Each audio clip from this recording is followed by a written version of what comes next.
Welcome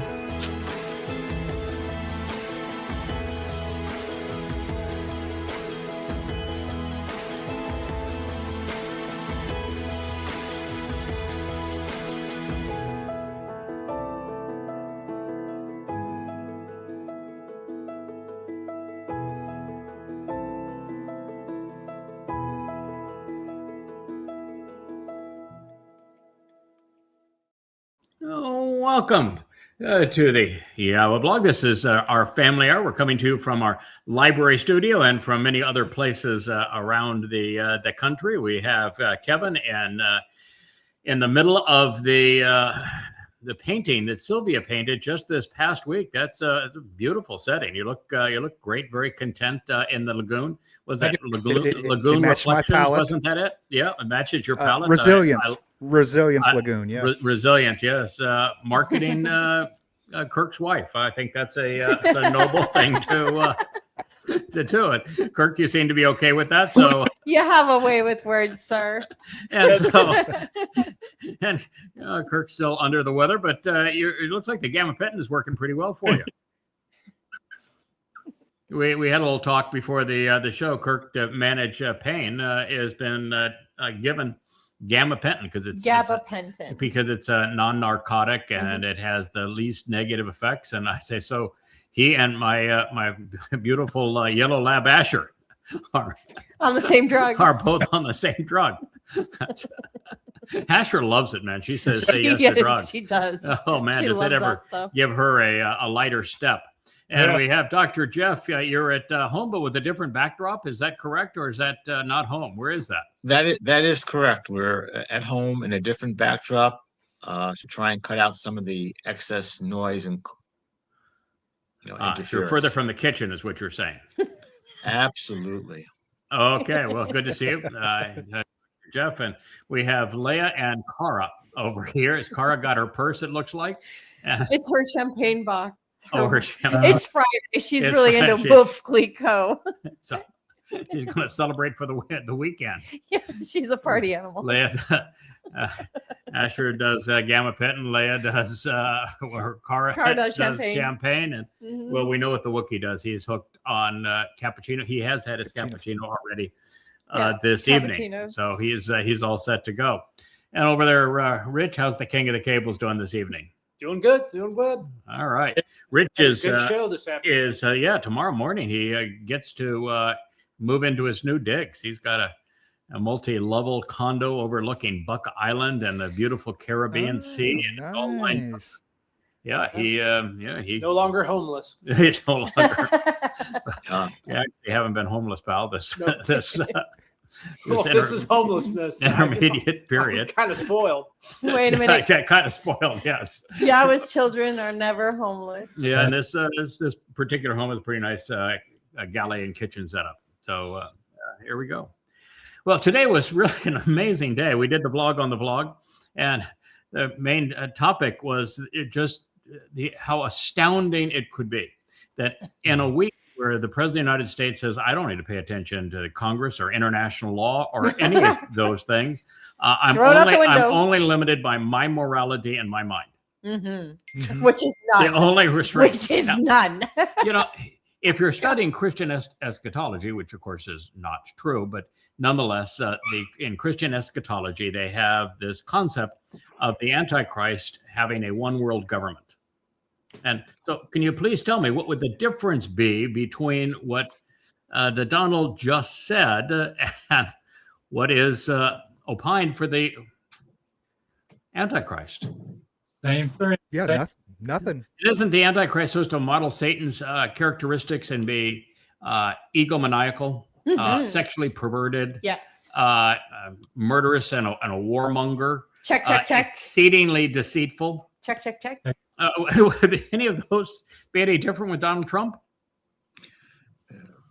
No. Okay. So after he says, can we just start calling him Der Fuhrer, please? Yeah, Der Fuhrer. Well, Der Satan, maybe. Yeah. So after all of that, you would think that it would be hard for anybody to recover from that and still have a following. But MAGAs that's our Messiah. genuflex or God, salute, yeah. whatever it is they want to do. And so you think that Genuflex. after that, and he comes out and says, "Oh yeah, I really am the Antichrist. I am Satan incarnate." You would have thought that that would have been pretty much it for him.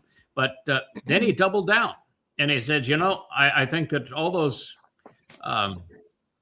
politicians there in that horrible Minnesota, the despicable Where they murdered a woman? politicians and Minnesota, and of course, the most despicable and dishonest politician ever would be Donald Trump. And he said that because of their insurrection, which is Donald Trump is leading the insurrection of America, he's going to usher in the Insurrection Act so that he can put American troops and U.S. troops in American cities and make America a military state. That's and you would think that that would have been enough to shoo away all of the MAGAs. Even a MAGA's got to say, okay, well, you're talking about a military state. I'm opposed to that. But no. What he did yesterday evening in the White House has to be the most amazing thing we'd ever thought we'd hear from an American politician.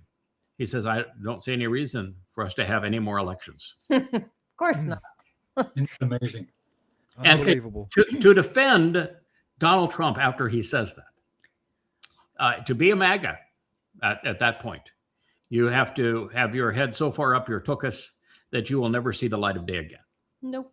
It's just beyond the pale. It's so far beyond any question that he is the great betrayer, that he is the incarnation of Satan in the last days that the prophets spoke. I've brought that to everybody's attention. November 2 years ago, a year and a half ago, in November of 24 is when I said Donald Trump is the person that Christians know as the Antichrist. He's the great betrayer. He's Satan incarnate. And the next 8 years at that time are going to be the most devastating in human history. And by the time this is all over, you're going to recognize that Donald Trump, with Satan's spirit, is in fact far worse than was Adolf Hitler or Stalin or Lenin or Mao Zedong or any of those characters. Mm-hmm. He's going to go down as the single most devastatingly destructive and dishonest person who ever lived. Do you recall when he stated to the press that he could go and shoot someone in downtown Manhattan and get away with murder? Yeah. Well, he has. He just did it in Minnesota. Yes. And they still don't see it. Yeah. So no, politics have become a religion. Correct. Oh, I still get all sorts of pushback on Facebook and on It's disgusting. how dare you say that ICE is like the brown shirts. I had one guy say, I think you have to be a dimwit to compare ICE to the brown shirts, because I don't see in Trump's America a crystal knock or a death camps for Jews. I wrote him back. I said, okay, so you called us dimwits for making this comparison. Are you aware that the brown shirts came to a violent end at the Night of the Long Knives in 1934, June of 1934? And do you know that Kristallnacht didn't happen for another 4.5 years in November of 1938? Are you aware that the first death camp and mass execution of Jews didn't take place until the following year after the Grand Mufti met with Adolf Hitler in November of 1941? And so it's 1942, which another 4 years removed. So now 8 years away from the demise of the brown shirts. Are you not aware that the brown shirts pursued Hitler's political rivals and that they were not rounding up Jews, but that was the job of the Gestapo and the SS years later? And now that you have been confronted with the truth, are you going to have the character to apologize? Hell no.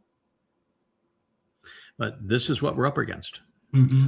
Mm-hmm. I had one person write in all caps that ICE has shown such great restraint in doing such a professional job.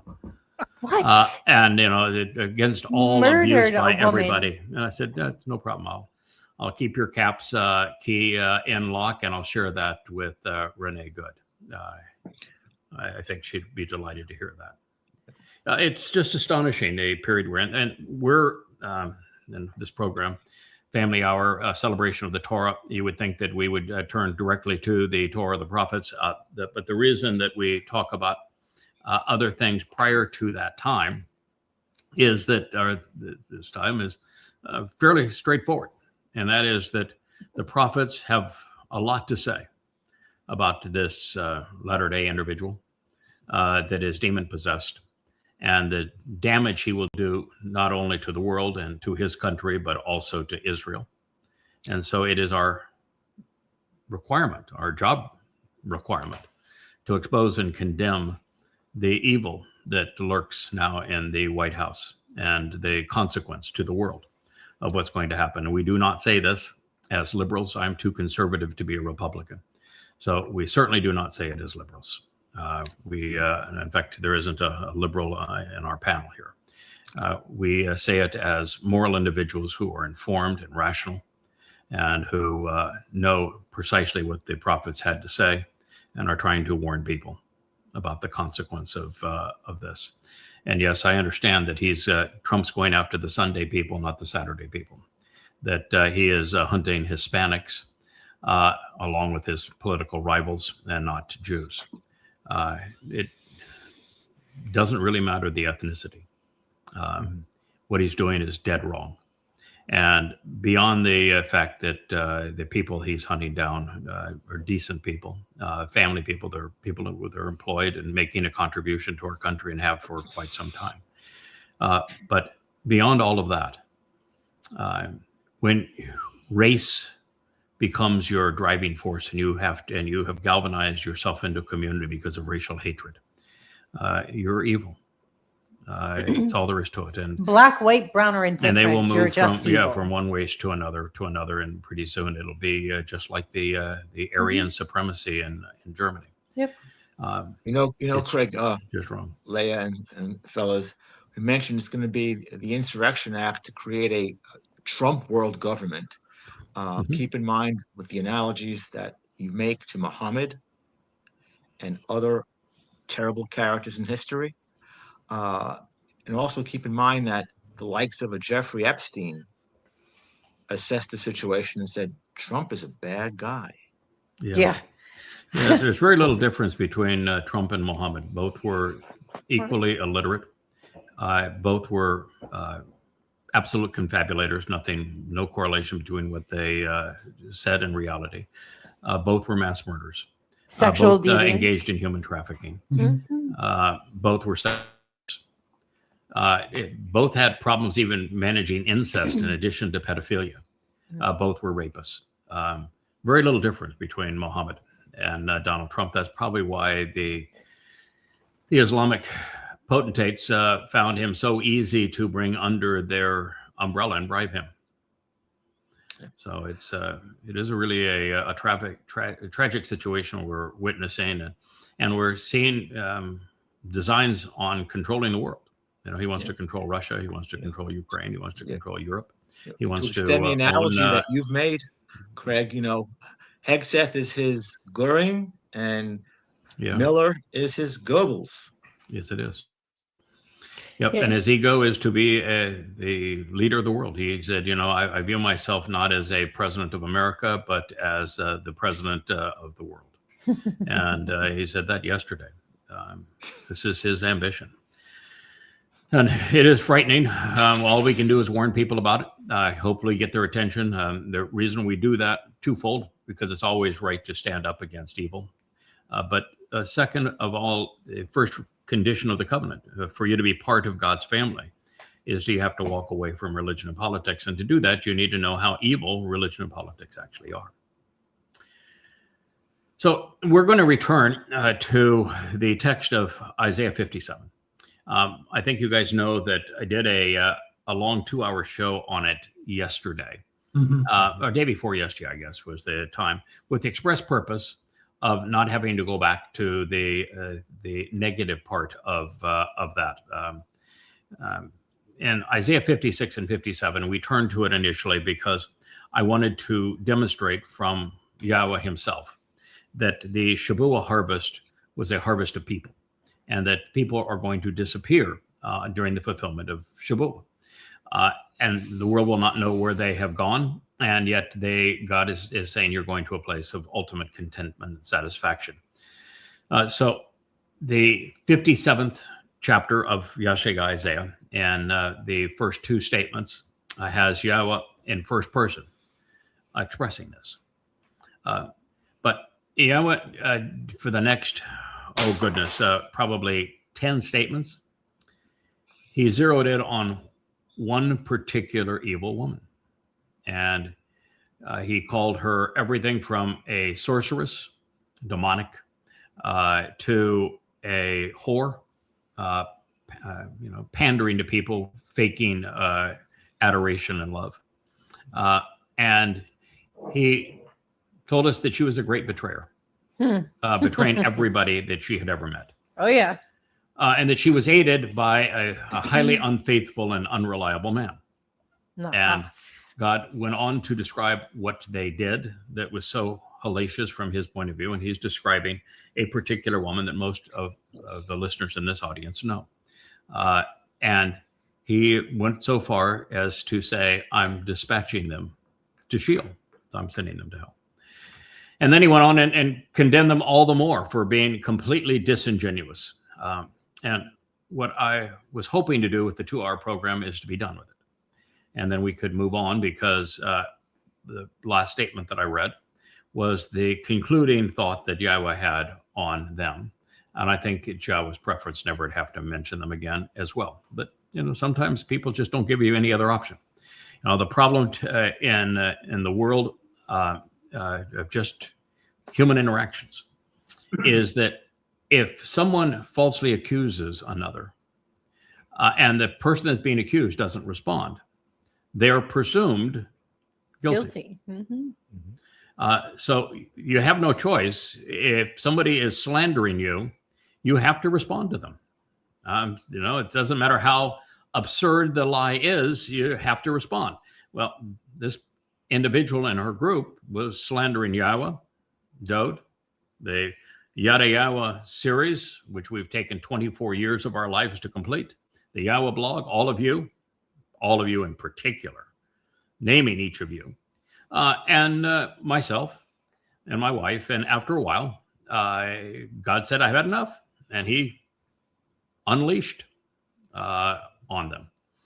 And if we find another place where God wants to expose and condemn them, we're going to share it. That's what we do. But what we really would rather do, of course, is to teach.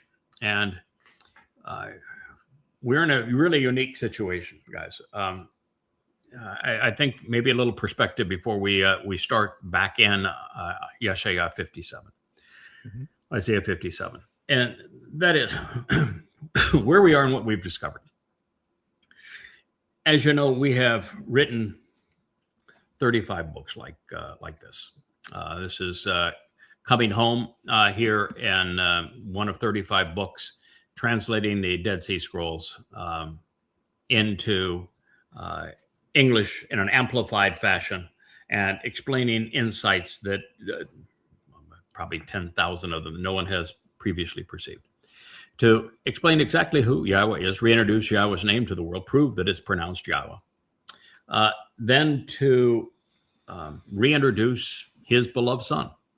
The Son of God is not Jesus. Jesus never existed. The Messiah is not Jesus. The Messiah and the Son of God are Dowd. And he's the one who was crucified in 33 CE by his own testimony, fulfilling Passover, and then he took our guilt into Sheol on Matzah. And we were the first to deduce that and to prove it and to declare it. I think it's the single most valuable discovery in human history. Yeah. If you don't want to agree, then you're not going to be part of humanity going forward, because that's how important that conclusion is. Oh, it's a sticking point for sure. Yes. Dowd is the Messiah. Dowd is the Messiah. But it's not just that Dowd is the Messiah. Dowd is also the Son of God. Dowd is the chosen one. And Dowd is the exemplar of the covenant. And he's the one who fulfilled Pesach, Matzah, and Bikuwrym in 33 CE, year 4000 Yah, making him our Savior. So that's profound. And we have been pursuing all insights that would help people understand these things, and to understand that the covenant comes with conditions. You're entering God's family. And if you're going to be covenant, you're eternal in God's family, and he has standards. And there are 5 conditions of the covenant, and we have tried to underscore them so people understood what was expected should they want to be part of God's family. And then we have explained how the benefits of the covenant were delivered through the fulfillment, particularly of the spring Mikre, Pesach, Matzah, and Bikuwrym by Dowd in 33 CE, and what each of those events delivered relative to our reconciliation and salvation, our inclusion in God's family, our enrichment, and our empowerment. And we've talked a lot about what God specifically is offering in the sense of getting out of our physical bodies and having our nephesh souls enveloped in or light, such that we are empowered, we're enriched, we're enabled, and we can leave this planet and go explore the universe with Yahowah. We can be immortal and so much more capable than we are in these limited bodies. And we've tried to explain to people, this is what God's offering. And if you want to be part of it, he has a very specific recipe that one needs to understand and capitalize upon and follow. And as we pursued that, we had reason to return to the narrative of the garden.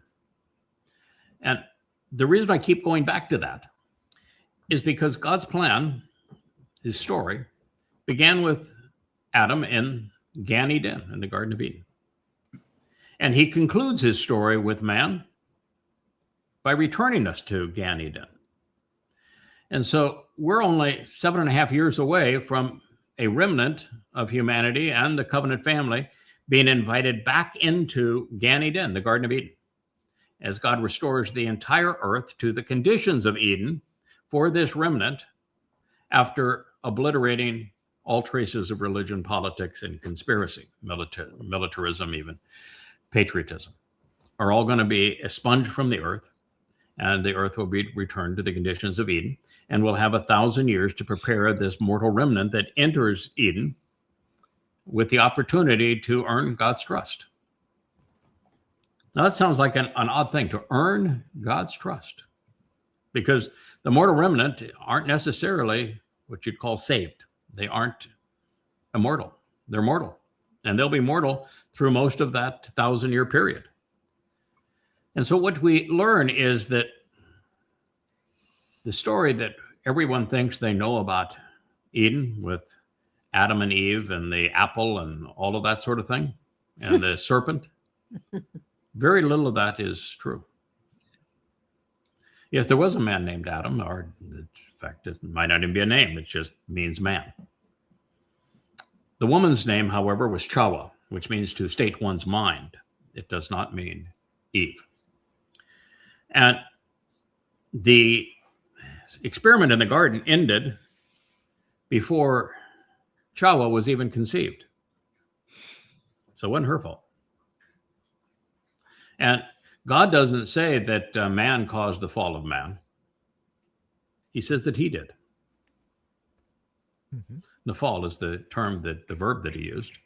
And he explained that the reason he was creating Chawah, the woman, for Adam, was that it wasn't good for man to be alone. Well, would man have been alone if God intended to continue to keep his company? Nope. No. Nope. So God had already made the decision. It was over. The relationship was not what God had anticipated. It was not productive, and he was ending it. And so when you recognize that, then if you're thoughtful, you're going to go back and say, why did God end this relationship? What does that tell us about God? What does that tell us about man? What does it tell us about those conditions? And it's when you look at things from that perspective that you can actually gain this thing that's more beneficial than gabapentin after you've been torn to ribbons by your doctor. And that is understanding. Kirk is laughing at me here. Here's the truth. God told us before he even conceived man that he was looking for man to model 2 different things. What were they? Trustworthiness. Actually, it didn't say trustworthiness. I've deduced that, and I'll explain why I deduced it. It happens to be the single most important criterion. You're correct. But it actually wasn't one of the two that were stated. Interesting. That wasn't stated either. It's Okay. implied. Will he listen? I didn't actually use Shema, Okay. but that's close. Got it surrounded. You got it all surrounded, pal. You're Productive and being able to work with him. being observant, shamar, and being able to make a contribution to work with him. Those were the two things that he stated that he wanted man to be able to do. So let's think that through. Mhm. Why would God say, I want you to be observant? You think there's things in the garden that God hadn't seen? No. You think there's any part of the universe that God hasn't explored or knows that it's there? Hardly. No. Okay. Yeah. So God is telling us that he wanted man to be observant because the entire purpose of creating humankind is for us to be traveling companions, for us to go off and explore the universe together. I'm sure you've all done things that in your life that you were proud of momentarily or for a long time. And if no one enjoys it with you, if you painted your best painting ever, and no one loves it so much that they make it the backdrop of your studio, and if you do something that's really wonderful, and nobody enjoys it or share with you, it kind of loses its appeal, doesn't it? Absolutely. Mhm. Yeah. Well, God created this magnificent universe, probably lots of life in it, and he wants to share it, and he wants to go off and explore it. But I'm going to tell you, the conditions off of this planet are infinitely more complicated and caustic and toxic than the conditions in this protective enclosure that we call Earth. And so he's looking for someone that's going to be observant, because what fun would it be to take somebody who, oh, are we there yet? And go on a road trip with the kids and say, aren't we there yet? Why don't you look out the window? It's really pretty. Are we there yet? I'm bored. And so he's looking for somebody that's observant, because they're the kind of fun people to go explore with. And that's what he wants to do. It's his, he created the universe for this. He's entitled to spend eternity with those people that he thinks are observant. And plus the fact he was going to provide lots of insights that he thought, if we closely examined and carefully considered, we would grow and benefit from them. If you're a dad and you've got a kid and your kid pays no attention to what you say and model and do, then what's the purpose of that relationship? So observant for that reason. Then he asked Adam, told us that Adam would be working in the garden. Abad is the Hebrew word. It means to work, to make a contribution, to do something. And so what God is saying is, I'm not looking for a dependent. I'm not looking for somebody who thinks they're entitled. I'm not looking for a couch potato. If you think that heaven is going to be sitting on fluffy clouds and eating bonbons, the answer is no. God is looking for people who like to work, who value work. We get up, before the sun. We put in 14-hour days. We make a contribution because it's productive, because it creates value, because it's satisfying, and because it pleases our God. God Look at that likes wonderful to work. word, Craig. Look at the wonderful Pardon? word that's used in Mizmor 89, Ebed, Yes. co-worker. And who's he referring Yeah. to? Most important Yeah. man in the universe. You know the difference between Ebed, co-worker, and Abad, the verb for work, in the Hebrew writing? It's just a vowel. So And It's Allah. spelled Nothing. the same. The answer is It's the nothing. nothing. Absolutely nothing.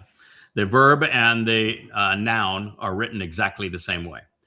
So when Yahweh says that Dowd, that would be David, is his co-worker, the one that he chose to work through, then what he is giving you is a profound insight that the work that Dowd did was with Yahweh and brought great pleasure and satisfaction to Yahweh, accomplishing something Yahweh as God wanted done. That's right. And when God says that Dowd is his chosen one, and we're then told that Dowd worked with Yahweh. He was his co-worker. That should give you a clue that Dowd figured it out, that Adam was a bum. He was lethargic. And what God's looking for is for us to engage, to make a contribution. I think it's absolutely beautiful what God is saying here. And I've been a worker all my life. I find real pleasure in work. And what God is saying the same thing. He said, we're going to be together for a long time. How in the world are we going to do anything that creates something of value if we don't all make a contribution? Leah and I have a wonderful relationship, but we both work at it. We both make a contribution to our relationship. And the moment you stop making a contribution to your relationship and both working at it, then one is a dependent, and the relationship is not 1 + 1 = 10, but 1 + 1 = 1. That's right. And so he likes work. Without being too punny and to sock it to the Roman Catholics, Yah's real quote unquote, and I'm using the word pejoratively, is Trinity. Is look at the relationship between Ebed and Obed. That's those three. That's all the same. Yeah. And Obed is the name of Obed-Edom, and Obed-Edom is the man doing the work associated with Edom, and Edom was the descendants of Esau, and Esau is part of Yisrael. I mean, that was Jacob's brother, denied of his birthright, and so the man from Edom is responsible for reunifying Israel and delivering the fractured family back as a whole, and delivering the birthright that was forsaken. So it's a marvelous metaphor from God, and we're told the man from Edom saves many from Yahshua. So then, if you look then at what Yahweh said about Adam, he said he was comatose, he was lethargic, so he didn't work, and there is not a single trace of any indication that Adam paid any attention, was observant. And then you get to the real issue, is that when you're not observant and you don't work, you can't be trusted.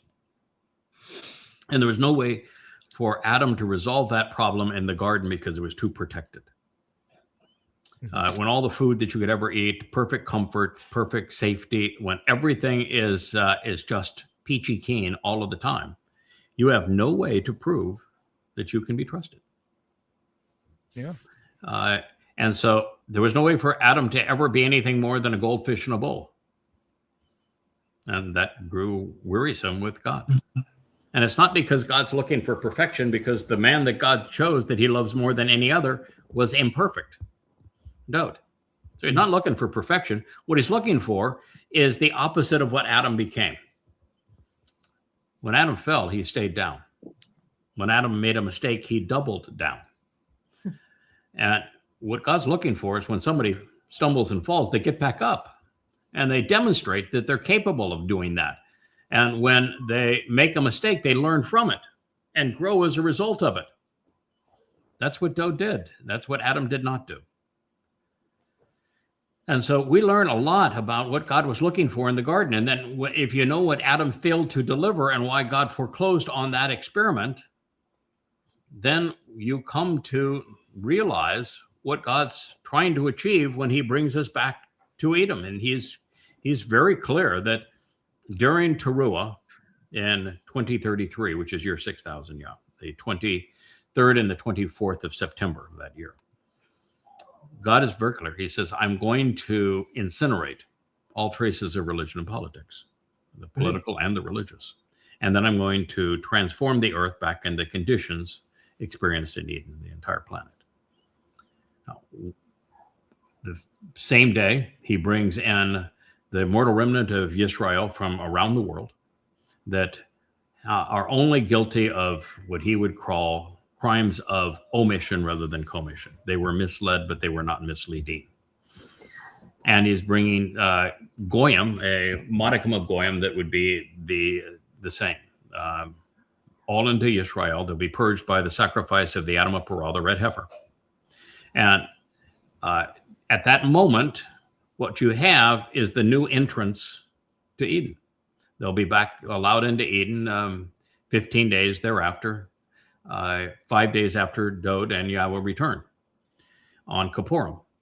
And the only reason that God would have us come back into the conditions of Eden in a sheltered environment for 1,000 years is so that the covenant children who are harvested on Shabuwah and Taruwah are given the opportunity to set an example, to teach, and to help these mortals grow, learn, demonstrate that they can be trusted. Because what God ultimately wants is to release all of us from the constraints of our physical bodies, envelop us in light energy so that we can transcend dimensionality and travel through the entire universe, because we don't have physical bodies and the limitations of them anymore. So even the speed of light is not a limitation. Not that you go faster than the speed of light, but that speed and is a function of velocity over time, and time simply exists on a photon of light. So you can be anywhere at any moment. And God can provide that for us and is providing that for us, but it's dangerous out there. And there's quasars, there's black holes, stars are nuclear furnaces. So there's things that you've got to be really careful of. If you were to travel in the past, back in time and mess with anything, you could screw everything up. So God can't take people off of this planet and turn them into light energy unless he can trust you explicitly.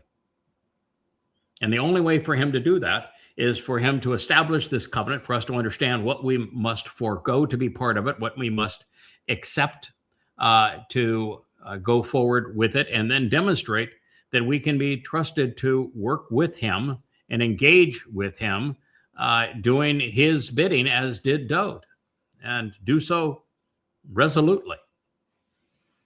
This is our opportunity. This is who we are. This is what we're offering to anyone who will listen. And it's the only way off of this planet alive. I know that Der Fuhrer's little helper, Elon Musk and the Musketeers, are off now telling you, no worry, we're going to become a multi-planetary species, and I'm going to have 1 million people living on Mars. No human's going to get off this earth and live for any prolonged period of time on any moon or planet anywhere in the universe. Not going to happen. The only way off of this planet and to survive it for any prolonged period of time is to be transformed into light as a result of your acceptance into the covenant. And the reason I say that with Mars in particular is the entire environment is toxic. Getting there is physically so absurdly difficult as to be impossible. And the time that you were en route there and coming back, your body would completely give up on you. You would have a 0% possibility of returning to Earth and living. And the odds of you getting to Mars are slim. Your odds of landing a spaceship like that on Mars is really remote, and surviving it, absurdly remote. And the odds that everything's going to work and you're not going to have a single failure in oxygen generation and water generation and rocket fuel generation and habitat creation and spacesuit reliability and your habitat reliability, because you know how long it would take if there's a rupture in your spacesuit or your habitat for you to die? Okay. Yeah, you might have 10 seconds. Your blood will boil. And you can't use the dirt to grow anything. So you can't, there's nothing in the air that's going to have any value to you. It's 1% of the earth, half of 1% of the earth. You have no protection from cosmic rays. There's no magnetic core generating the protection, magnetosphere. You've got nothing. It's the most hostile place you could possibly imagine. That's why the earth is a microcosm. Eden was a microcosm of the planet Earth. It's a sheltered enclosure conducive to life, where we have the opportunity to demonstrate that we're interesting, that we can be observant, that we can be co-workers, that we can engage, and then we can be trusted. And being trusted, again, this is one of the great mistakes of the religious. They think that you're supposed to be perfect, but no, God doesn't want you to be perfect. Perfect would be boring. God's not even perfect. When God said, I regretted creating man, that's just, he's admitting that he's not perfect. I mean, we project all sorts of things on God that just are untrue. They want to make God omniscient and all powerful, all knowing, omnipresent. None of those things are true, and they can't be true.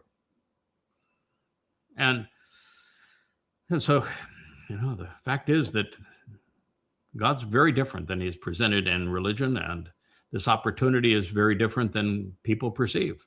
But here we are.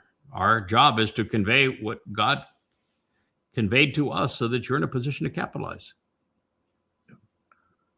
Craig, in speaking about the importance as you terminate the commentary on Yahshua 57, it's imperative that I think we just all realize that the mission that you've been assigned to complete cannot fail, and it cannot be interfered with. Hence, the amount of ink and space given to that individual who Makes sense. we all know. It's imperative to know how important it is, because without the Etz Da'eth, there's no Etz Chaim, and it all goes down the tubes. And to carry on the amazing podcast you had yesterday,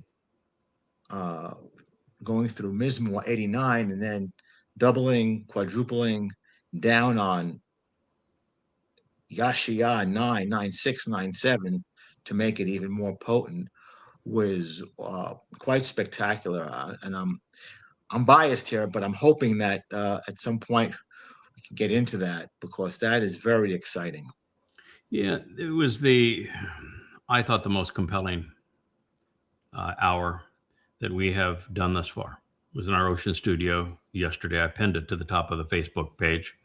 And during that presentation, we made considerable progress through some of the last lines of the 89th Mizmor. And the 89th Psalm, Yahweh was explicit. He says that Dowd is the Messiah and that he personally anointed Dowd. So not only was he anointed on God's instructions 3 times, that God personally anointed him with his oil. He says that Dowd is his chosen one. He says that Dowd is his co-worker, the one through whom he achieves greatness. He says that Dowd is his son and that he is his father. He says that Dowd is the exemplar of the covenant. He says that Dowd is the one who enabled the benefits of the covenant, which means he's our savior. He called Dowd the sacrificial lamb, which means he fulfilled Passover. He says that Dowd his seat of honor will exist forever. That he will always be focused upon Dowd. He says that when Dowd returns with him, his position relative to God and his throne will be as brilliant as the sun. Yahweh says of Dowd in the 89th Mizmor that Dowd is Elyon. That means that Dowd is all things pertaining to the influence of God. Now, he says all of those things about Dowd. And he says, if anything that I've said about Dowd is shown to be untrue, then you can call me a liar. This is God Almighty saying this. And yet the essence of the Christian and the Jewish religion is to call God a liar. Yeah. Because they deny that Dowd is the Son of God or the Messiah or the returning king, or that he is the Savior. They deny all of this, and they afford it to false messiahs, Bar Kokhba or Jesus. And so the essence of the two Abrahamic religions are to call God a liar. And we transitioned from that to Isaiah 9, 6, and 7, which is probably the single most cited, known prophecy throughout.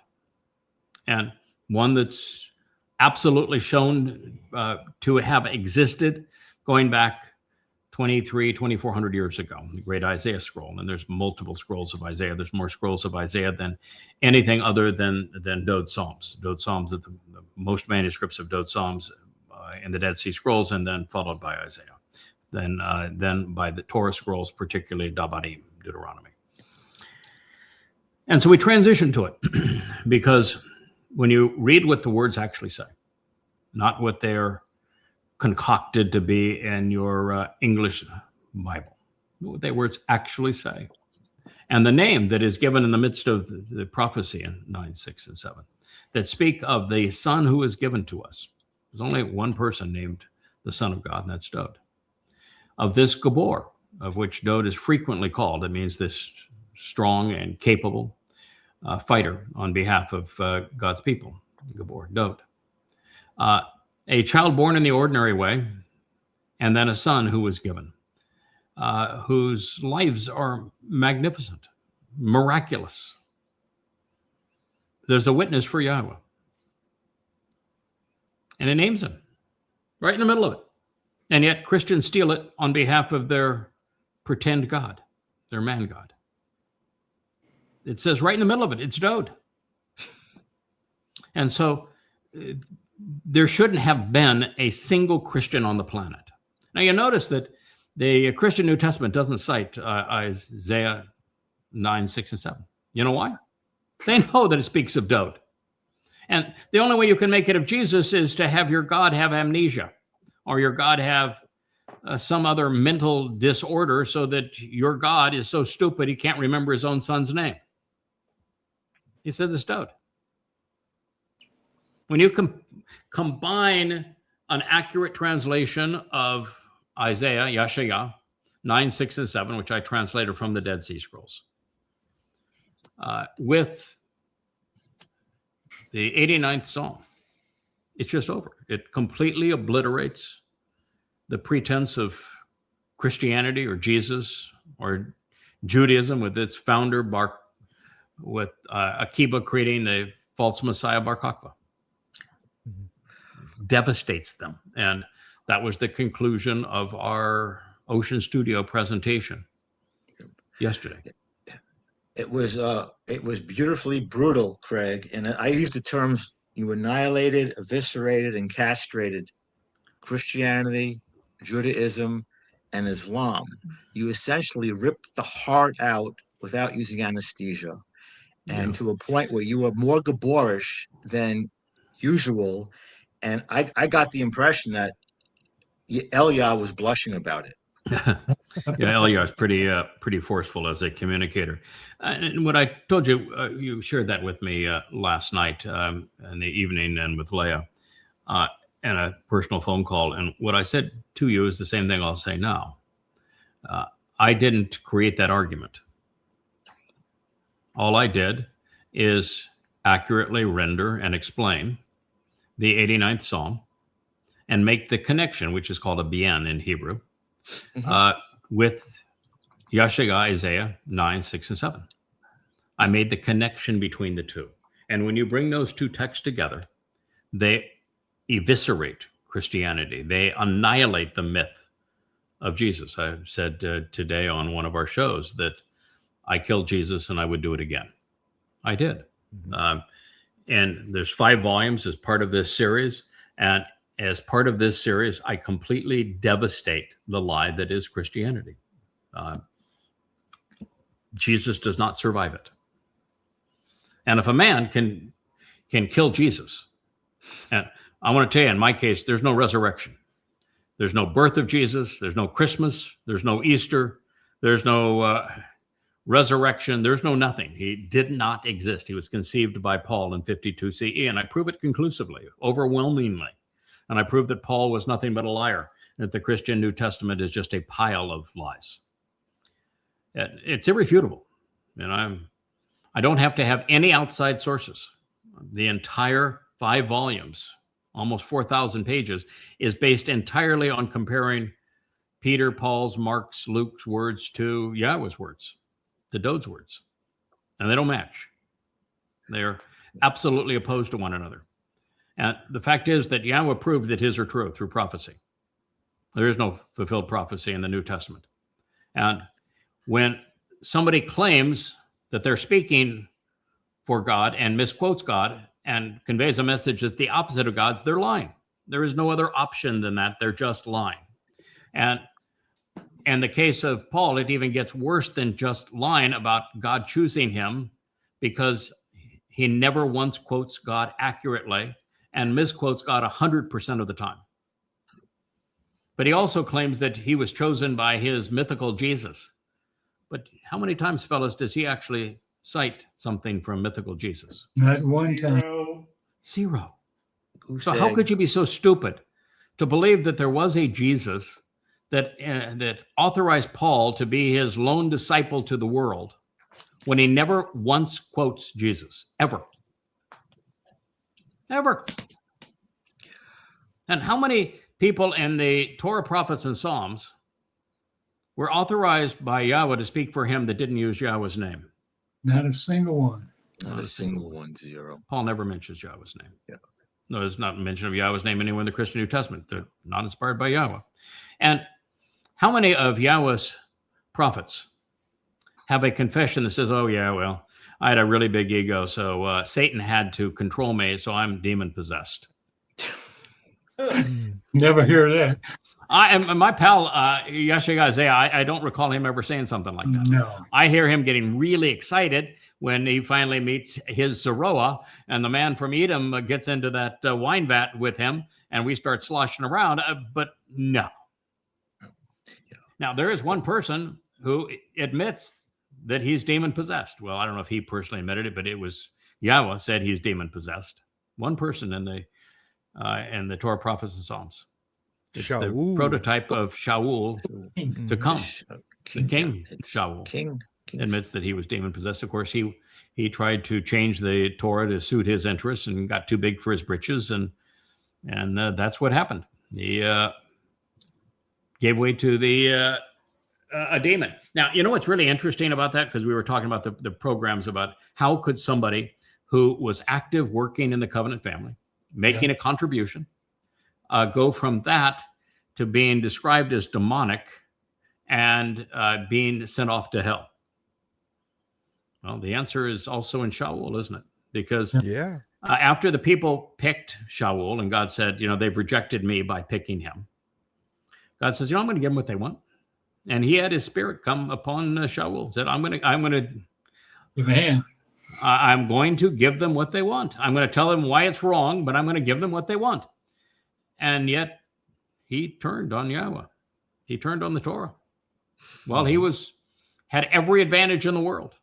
That killed So he is another example, just like Miriam, Moshe's sister, who led the Song of the Sea as a prophetess and later is struck with leprosy and condemned and divorced. So absolutely possible to be perceived, to at least to perceive yourself as being part of the covenant family, making a contribution, and then writing yourself out of the story and actually going so far as to end up in Sheol, which is where Shaul has found himself. Yeah, and that's part of the reason Dowd didn't want to kill him. It wasn't that he was king. It wasn't that it was his wife's or his wife's father. He said he was Yah's anointed as well. He had been anointed by Yah. I'm not touching him. Yeah, I'm not touching him. Now, it was a wrong call. Dowd made a lot of wrong calls. It was a wrong call. A man sends his army out to kill you, and he is dedicated to your death. When you are absolutely Yah's anointed, you're Yah's chosen, and a man's trying to kill you, and you say, go ahead and hunt me down. I'm just going to keep on running from you, and you get in a position where you're smarter and more clever than he is, and you have a position where you can take him out, and you say, well, what the heck, I'm not going to do it, even though he may. Got to kill him first. You got to kill him first. Yeah, that's. I'm sorry, I disagree with Dowd's choice there. And Dowd made a lot of bad choices. And that's one of the reasons why Dowd is the exemplar for us, and the exemplar of Yisrael. With Dowd, what we learn is that God's not looking for perfection. What he's looking is for somebody that makes mistakes, learns from them, and grows as a result, gets up and gets going. And he also showed with Dowd the advantage of having people around you that can kick you in the butt from now and again. Mhm. And that's what happened with Dowd when he got all wimpy over Absalom leading a coup against him. Yes. And he was told, hey, you need to get out of this funk and show that you're worthy of the people's veneration of you.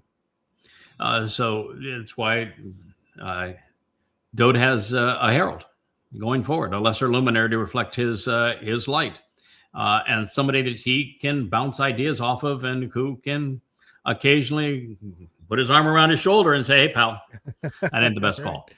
better way to go about it than that." And it's also the reason why we have a support team and a family, because same thing's true with me.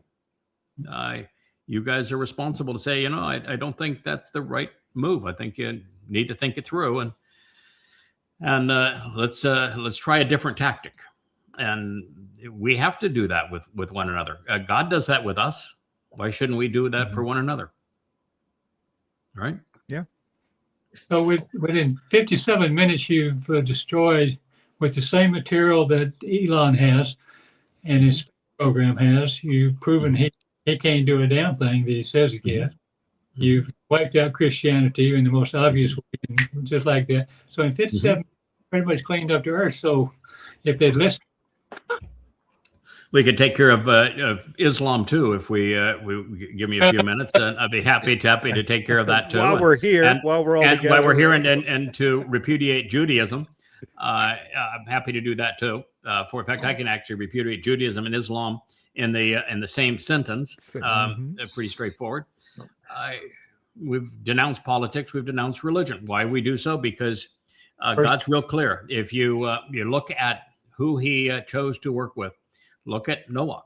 Why did Yahweh approach Noah? What was unique about Noah? There's only one thing that was unique about Noah at the time. What was it? He responded. Anah. Well, he did those two things, but that's not why Yahweh approached him. Because he was observant. Nope. Captain of the King of the Cables He had the walked answer. away. He had walked away. He He had walked away from the Nephilim. The Nephilim were all around, and he had disassociated himself from them. He was out living in the boonies, apart from the religious and political milieu of the Nephilim, who Yahweh says were Hamas. I think we all walked away in our earlier days. We didn't even know it. Right. You didn't know it. I just I knew I walked away. You knew because you walked away, but you didn't know it. I was raised a Christian. I was the youngest elder and ordained elder in the history of the Presbyterian Church. I taught and led evangelism. I taught Bible studies. I had Christianity up to here, and I was a student of the religion.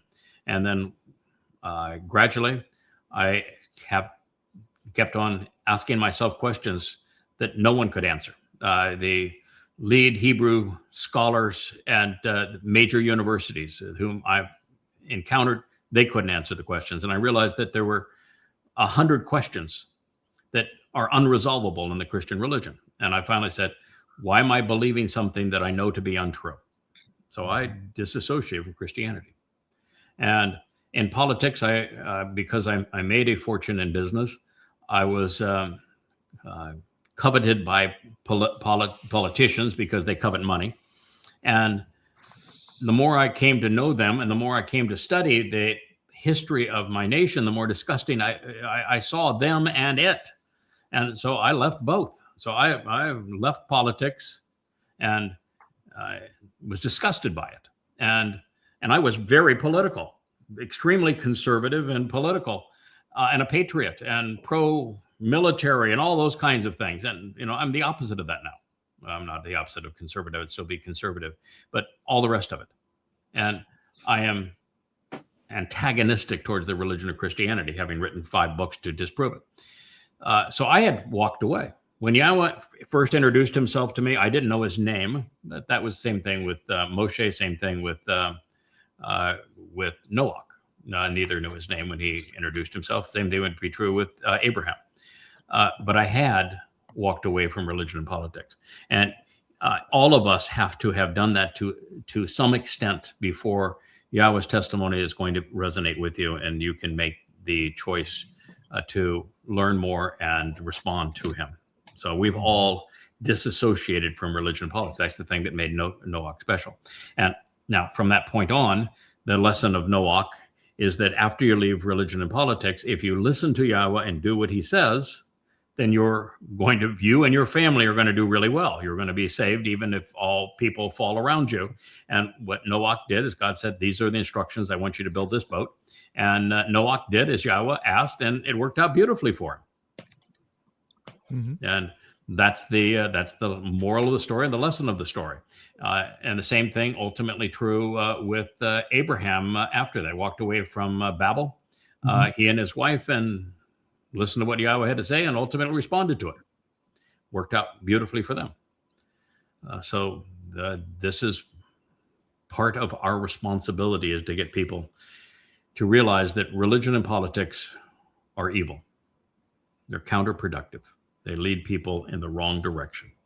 They're not all spokes in the wheel in the sense that they all lead to God. It's more like a wheel with centrifugal force. Those are all spokes that lead away from God. Away from. So, well, the reason I made a big deal of this, Craig, is that you were, white hot last night. You had the 7 Ruach going. And basically, you weren't using jet fuel, you were using nuclear fuel. And that's what made it different. And that's why I thought it was important to bring up, because I didn't think there was a way that you could augment or potentiate the power of, Mizmor 89, but it happened. It happened. Yeah, the 89th Psalm is the greatest piece of literature ever written. It's God's song to his beloved son, Dowd.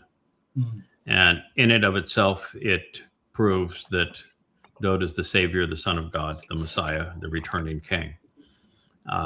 And thereby disproves Christianity and Judaism. A child can disprove Islam. There's nothing in Islam that's even remotely accurate. Quran's the worst book ever written. And I'm not saying that as a pejorative. No.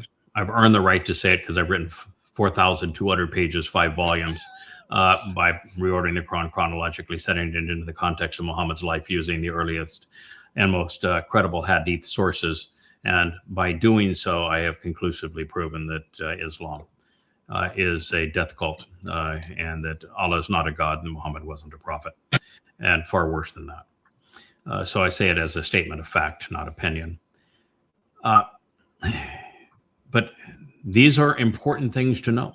It's important to know that religion has corrupted God's name, his nature, his son, our Savior. And in religion, the religious don't have a clue as to what God's timeline is. It's all over in 7.5 years.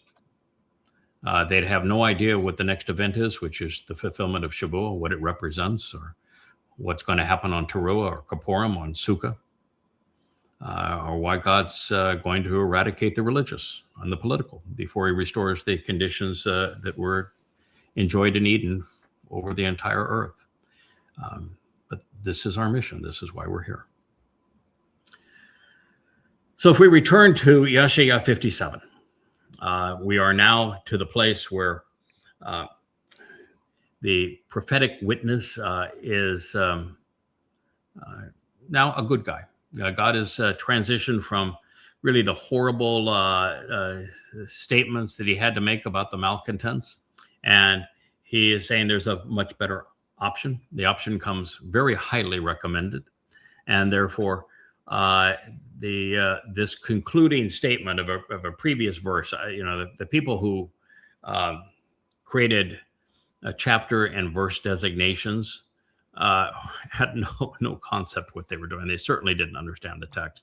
And there's some really odd divisions that do not exist in the original text. In the original text, there are no chapters and verses. They're just books that are presented as a stream of consciousness from God and through the prophet. And so this statement belongs. What I would really think, we're still the 57th chapter, but it's so removed from the vitriol that God used to excoriate what we refer to as the mother goddess cult, that this really should have been the beginning of a new chapter.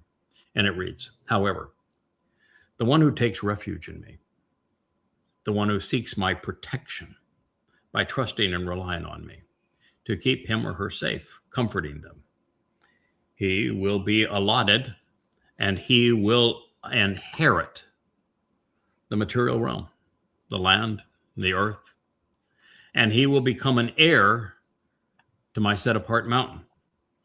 This is the conclusion of Yeshaya 57:13. You can read Eretz as material realm, which would include the entire material universe, or as the planet Earth, or as a region, territory, or the land of Israel, even as the ground upon which we walk. There's times when the more expressive,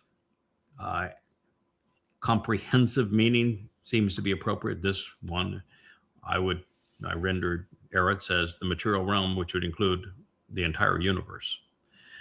And I think it's appropriate here because that is what God's children are inheriting. God has a universe. It's 2 trillion galaxies with hundreds of billions of stars in each galaxy. And that's what he is offering to us. That is what we inherit.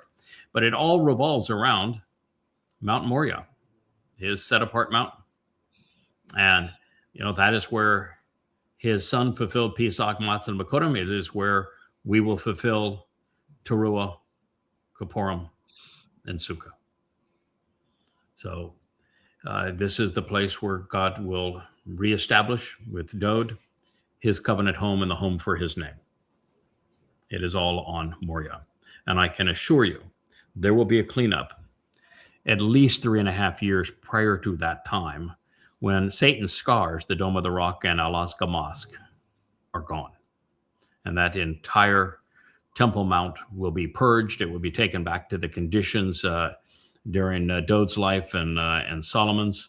And there will be, during the time of the 2 witnesses, the tent of the restoring testimony will be reappear there, as will the Ark of the Covenant will be placed inside of it.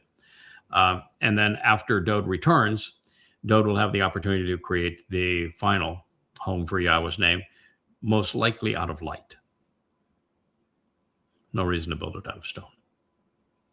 You saw that it was just an announcement a couple of days ago that they have found much of the footings and the original floor plan for Dowd's home on a part of the ridge line in the city of Dowd below Mount Moriah. Yeah, it looks like some restoration is needed. I love home restoration. I hope I get the nod. I'd like to do the job, but I think a little home improvement might be in the offing. It looks a little rough right at the moment, and so take care of our king. Make sure he's comfy. Well, did Dowd say? Hey, did I tell you to start stacking rocks? No, for he me? didn't. He did not. That's a funny line. That's a funny line. We can build them out. We can build them out of light now, brother. Yeah, man. So I know. We can build them out of light. I'm going to be. I'll be nudging him anyway because I just love home restoration. So it's be. Please. Let me have a swing at this. Have you considered doing this with the great room? Right. This is the greatest of the views. Let's capitalize on it, shall we? So I'll be an annoyance for sure. But the line that you're saying comes from 2 Samuel 7, where Dowd's saying, I was out there living in curtains, blowing in the breeze, and here I am in a house of cedar. So I think I need to build a house of cedar for Yahweh. And so Yahweh comes, hey, kid, did I ever once tell the children of Israel that I wanted you to build me a house of cedar? Ever once when I freed them from Israel, when I Mitzrayim, when I did all this for them, was there any time that I actually said, I want you to build me a house out of cedar? Right. No. Do you think if I wanted a house out of cedar that I either would have told you to build me one or that I would have built one for myself? And by the way, I would prefer not to build one for myself, because if you make a contribution to it, then we're working together, and that's really more fun, isn't it? Mm-hmm. But anyway, yeah, so that's what you're saying. You say, did I tell you to remodel my home? And that's pretty funny. Gotcha. So the passage I just read is not a case of bygones being bygones, because this man represents Yahweh rather than Satan. He is Sadak, right. He is afforded Yahweh's protection because he, as the Adam of Parah on Taruwah, will restore the remnant of Yisrael. And it was masculine singular in this case. They will not only have been brought back to Jerusalem, this would be the mortal remnant of Yisrael, and gathered around the Temple Mount on Moriah. They're going to be allowed into God's protective garden on Sukkah. So there's a lot of insights here as to what's going to happen. And they're going to live thereafter over the next 1,000 years and have the opportunity to earn God's trust. And we're going to do our best job to set a good example like Dowd, and to teach them like Dowd. So we're going to, a lot's going to be us over the next 1,000 years. If you're looking for a sabbatical and a break, I think we'll have one here and there, and I think we'll be able to sneak off and take some long weekends. But that's our job over the next 1,000 years, to set a good example and to be good teachers. Now, fortunately for us, time will move differently for us than it does for the rest of the earthlings, in the sense that we will have made that transition so that we can be energy-based beings and are an energy-based being. If you wanted to sneak away for a decade, you could do it over a second of Earth time. Mm-hmm. So that part of it's going to work out. So you could sneak in a vacation anywhere you want, and no one would even know that you've taken the time off. So it's going to be a pretty neat experience. And we're going to have so much fun teaching and transforming lives that's going to be more fun than anything else anyway. Sure. Yeah, absolutely. No need for a vacation when you're doing what you love. It's not work. Yeah, right. Yeah. Correct. Energy. Yeah. So it's going to be really exciting what we have the opportunity to do. I had a friend that wrote too that since Yahweh is bringing the Goyim in, and just a very select few Goyim whose attitude and aptitudes are perfect for this environment, and he's bringing them as the workers. And the Hebrew word is that is typically translated as slaves. But keep in mind that the Hebrew word for slave and the Hebrew word for work, the same word. Mm-hmm. And that everyone that is part of Yisrael, that's brought into this 1,000-year expression of Eden, is going to be working. If you're not working, you're not going to be there. So we're all going to be working, and those who work for Yisrael of the Goyim are going to be working for really nice people and a perfect environment. So that part will be quite nice. And in addition to that, why would we expect Yahweh to do anything different than his Yobel? And what happens during the Yobel? The Ebed are freed. Yeah. Freed. So 50 years into 1,000, you're probably going to have that opportunity. Plus the fact I'm certain that knowing Yahweh, the opportunity to, while working during that time, to learn what it takes to be part of the covenant will be available to the Goyim, just as it has been to the Israelites. So, and as I told my friend when he brought this up, I said, have you considered what the alternative would be for those Goyim at this time when all of the religious and political are purged, so that God can eliminated, purged by that kind of wiped away, their lives ended, while he allows his mortal remnant of Israel into the garden. So their alternative would be death. Non-existence. Yeah, non-existence. So you know what percentage of the people that are given the opportunity to be workers, even if they have very few options as to whether or not they're going to work or not. In fact, if they don't have the right aptitude and attitude, they won't even be there. But what percentage of them would say, no, I think I'd rather be dead than have this opportunity to work in paradise for the nicest people now that are going to exist in the history of mankind? Zero. Yeah, come on, let's be real. No. Oh, hey, is there going to be air conditioning? You know, I won't go if there's not air conditioning, right? Well, one's you know, saying that. they call that a trade wind in paradise. Okay. That and a ceiling fan will do you. And you know, Yahowah does make a point about this too that is worth considering for the Goyim. Goy have, for the most part, harassed God's people for the past 3,000 years. And there have been very, very few Goy that have been positive to God's people. You know, the overwhelming preponderance have been exceedingly harsh. It's because of the Goyish religions of Christianity and Islam that the Holocaust happened. And so God is saying, I'm going to have just some accountability for all of that. And the accountability is you're going to go into this if you have the right attitude and aptitude as the workers. And there has to be that role reversal for a while because the Goy enslaved Jews for more than a longer period of time than any other nationality has ever been enslaved. The Jews have been enslaved far longer than any other people. They've been deprived of their rights far long. And so God says, just recompense. I want to do turnaround. And you don't like it, then you don't have to participate. When I first read it, I say, I'm not really comfortable with that. I prefer that to be the case.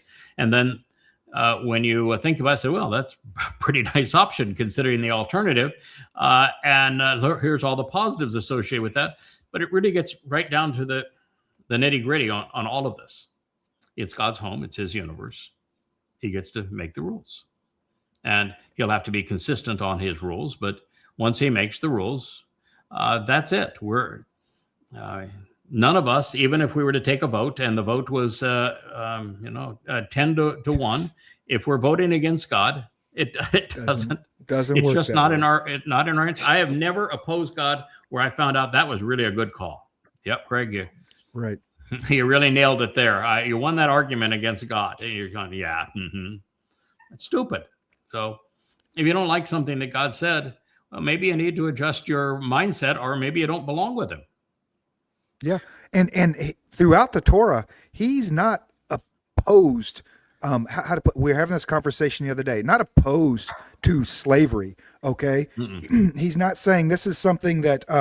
Hey, I'm okay with it because it happens in the material realm, blah, blah, because he gives, like you said, the Yobel. If a slave wants to stay at his master's house, I mean, the all through the ear, the doorpost, giving him the option to, hey, I like this guy. It's better than any other option I'd have. I want to maintain this relationship, so he understands that's better than death, Yeah, I'm an Ebed of Yahowah. I'm an Ebed of Dowd. I'm happy to continue to be an Ebed of Yahowah and Dowd. Works just fine for me. I've been a servant my entire life. I mean, hotel industry. It takes a lot to serve. You got to be pretty smart, otherwise you're not good at service. Right. So I think it's an excellent point. It's what God is saying is you can't mistreat somebody who is in that rung of life and that you have power over. And you can't rape them, you can't mistreat them, and that there has to be an opportunity for them to earn their freedom. And that's why he imposed the Yobel. And every 50 years, all slaves are freed. Now, if they say, hey, I want to continue to work in your house, I like this. This is, you're fun to be around and you treat me nicely and I like this job. So I like to continue. Then that's fine. You have that opportunity. But now you're continuing free. You're making that choice, and God also realized He's dealing with humankind. There was not a single civilization of any consequence throughout all of history that didn't impose a caste system, and slaves were the bottom rung of the caste system. And the realization is that if there wasn't slavery, including the blacks that were brought to the New World, if not for slavery, they would have been dead. And they'd killed. Yes. That's just the bottom line. So it gets right back to Yahowah's proposition for populating the return to Eden with the Goyim. If you're not here to work, you'd be dead.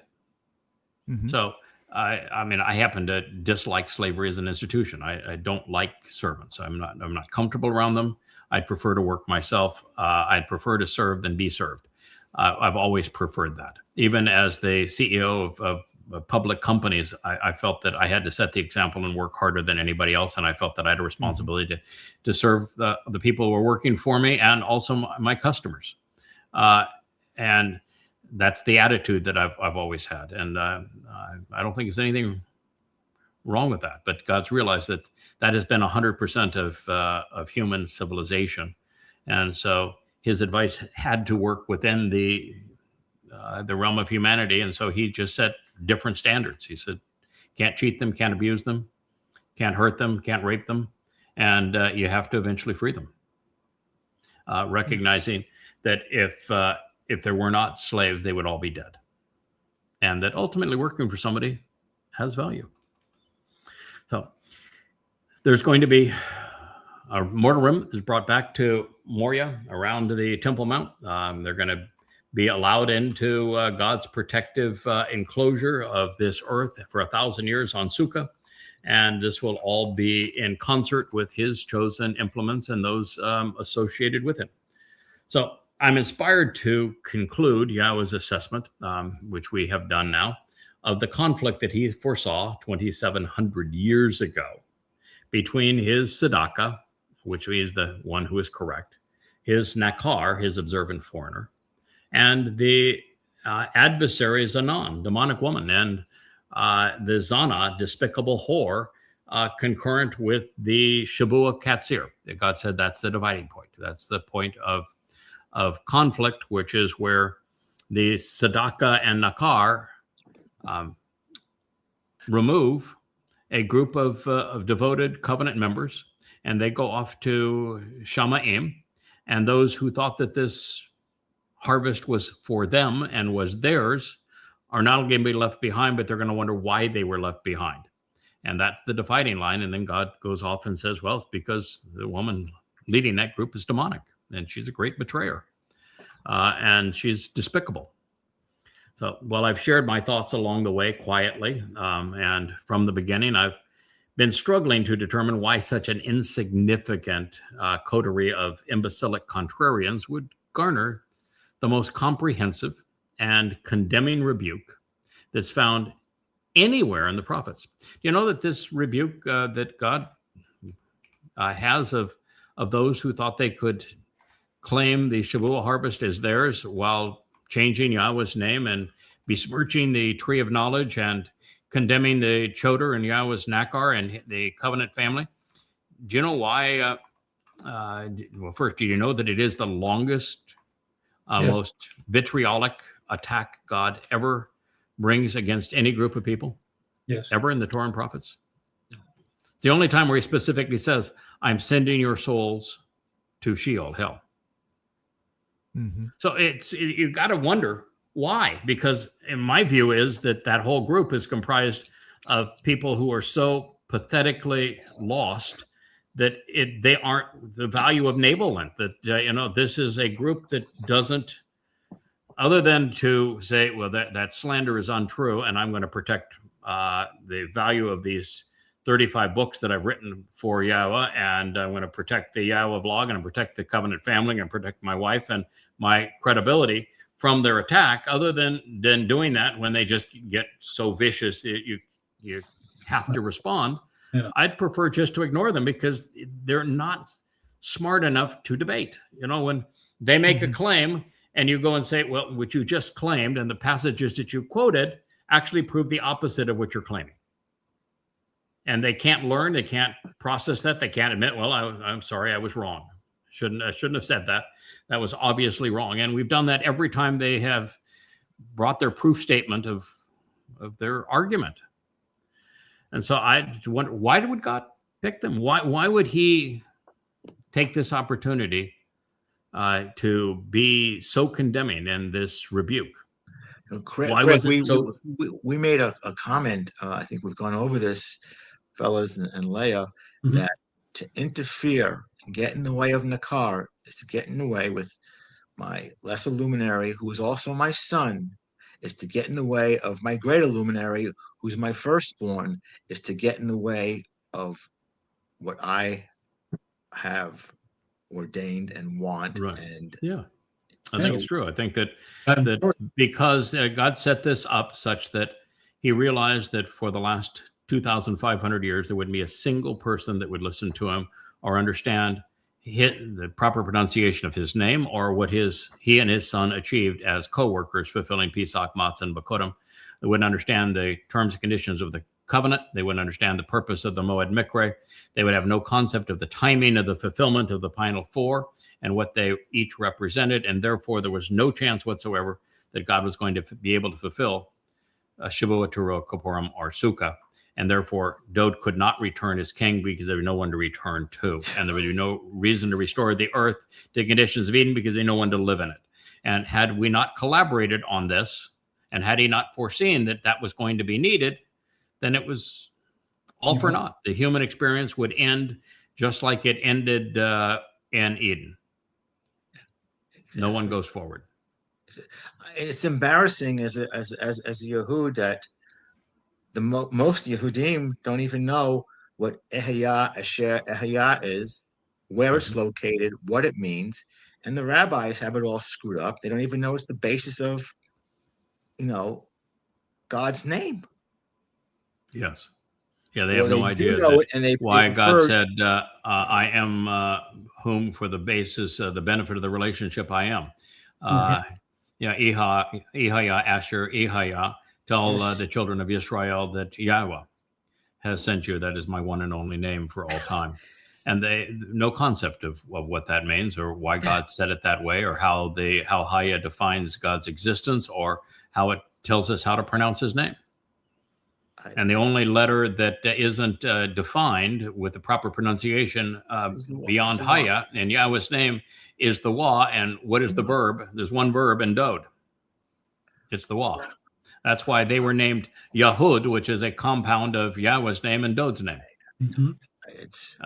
God made it as straightforward and as easy as it could possibly be, but they missed it all. So, why was God's attack so specific? Why was it so antagonistic? What had this mother goddess done, or what would she do that would deserve a confirmed ticket to Sheol? Never, ever. I mean, God didn't even expressly say to Miriam or to Chawa or to Michael, who were all prototypes for her, that you're going to Sheol. But he said that of this woman and her ilk. Now, there are a number of potential answers. One stands out above the others. Previously, I shared that the Anan picked Yahweh's chosen implement as time is running out, aggravating his plans to restore his relationship with people right in the immediate advance of his return. And God is extremely protective of, even proud of, his choder. I may not be the greatest guy in the world, but, I really devoted myself to this cause. And I think that's all really God was asking for. He wasn't asking for perfection. He was saying, are you willing to go through this whole process with me? You're willing, when you're knocked down, to get back up. Can I rely on you? Are you going to be observant? And are you going to engage and get this done with me? And the very fact is that, 100,000 hours of devotion goes a long way with God. Yeah. I would think.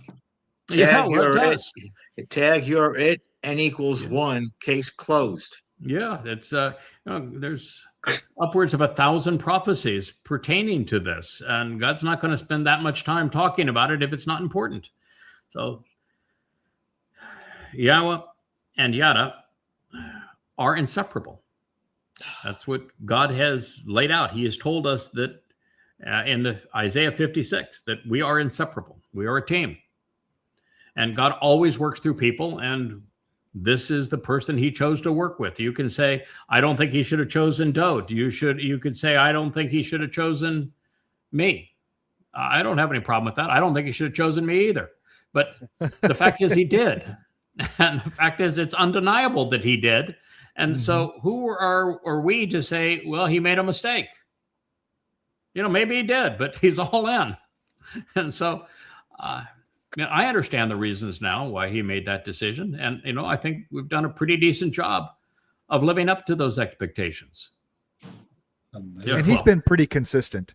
Pretty consistent. There are not, I can't think of one Nabi. I can't think of anybody that's worked with Yah that hasn't been Chesed, that hasn't been Gabor, that hasn't been, they knew themselves, confident, and that turns people off. People, the religious want somebody that's nice and warm and no. Yirmiyahu was not like Yashiyah was not. Eliyahu definitely was. Zechariah was not like that. None of them were like that. Yeah. They were all very bold, uncompromising people with overwhelming confidence and conviction. Yes, Yah's way, or it's the pit.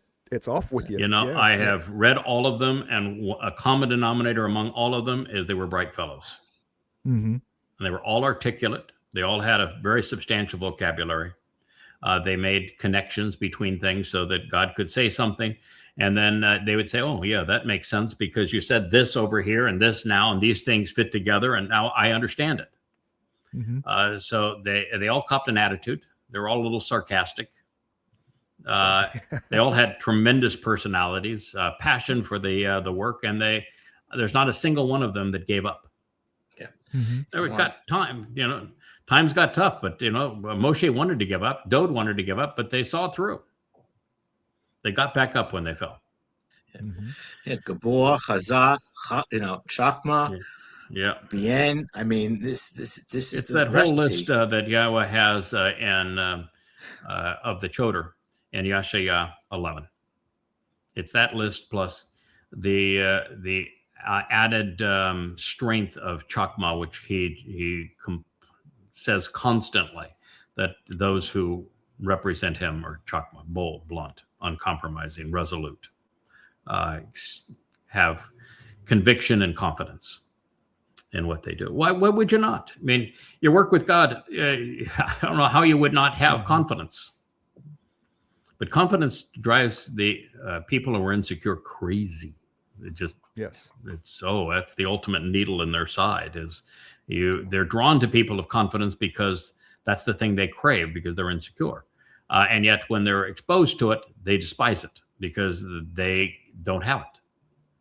And that's why they become so vicious. That's what happened with this mother goddess cult.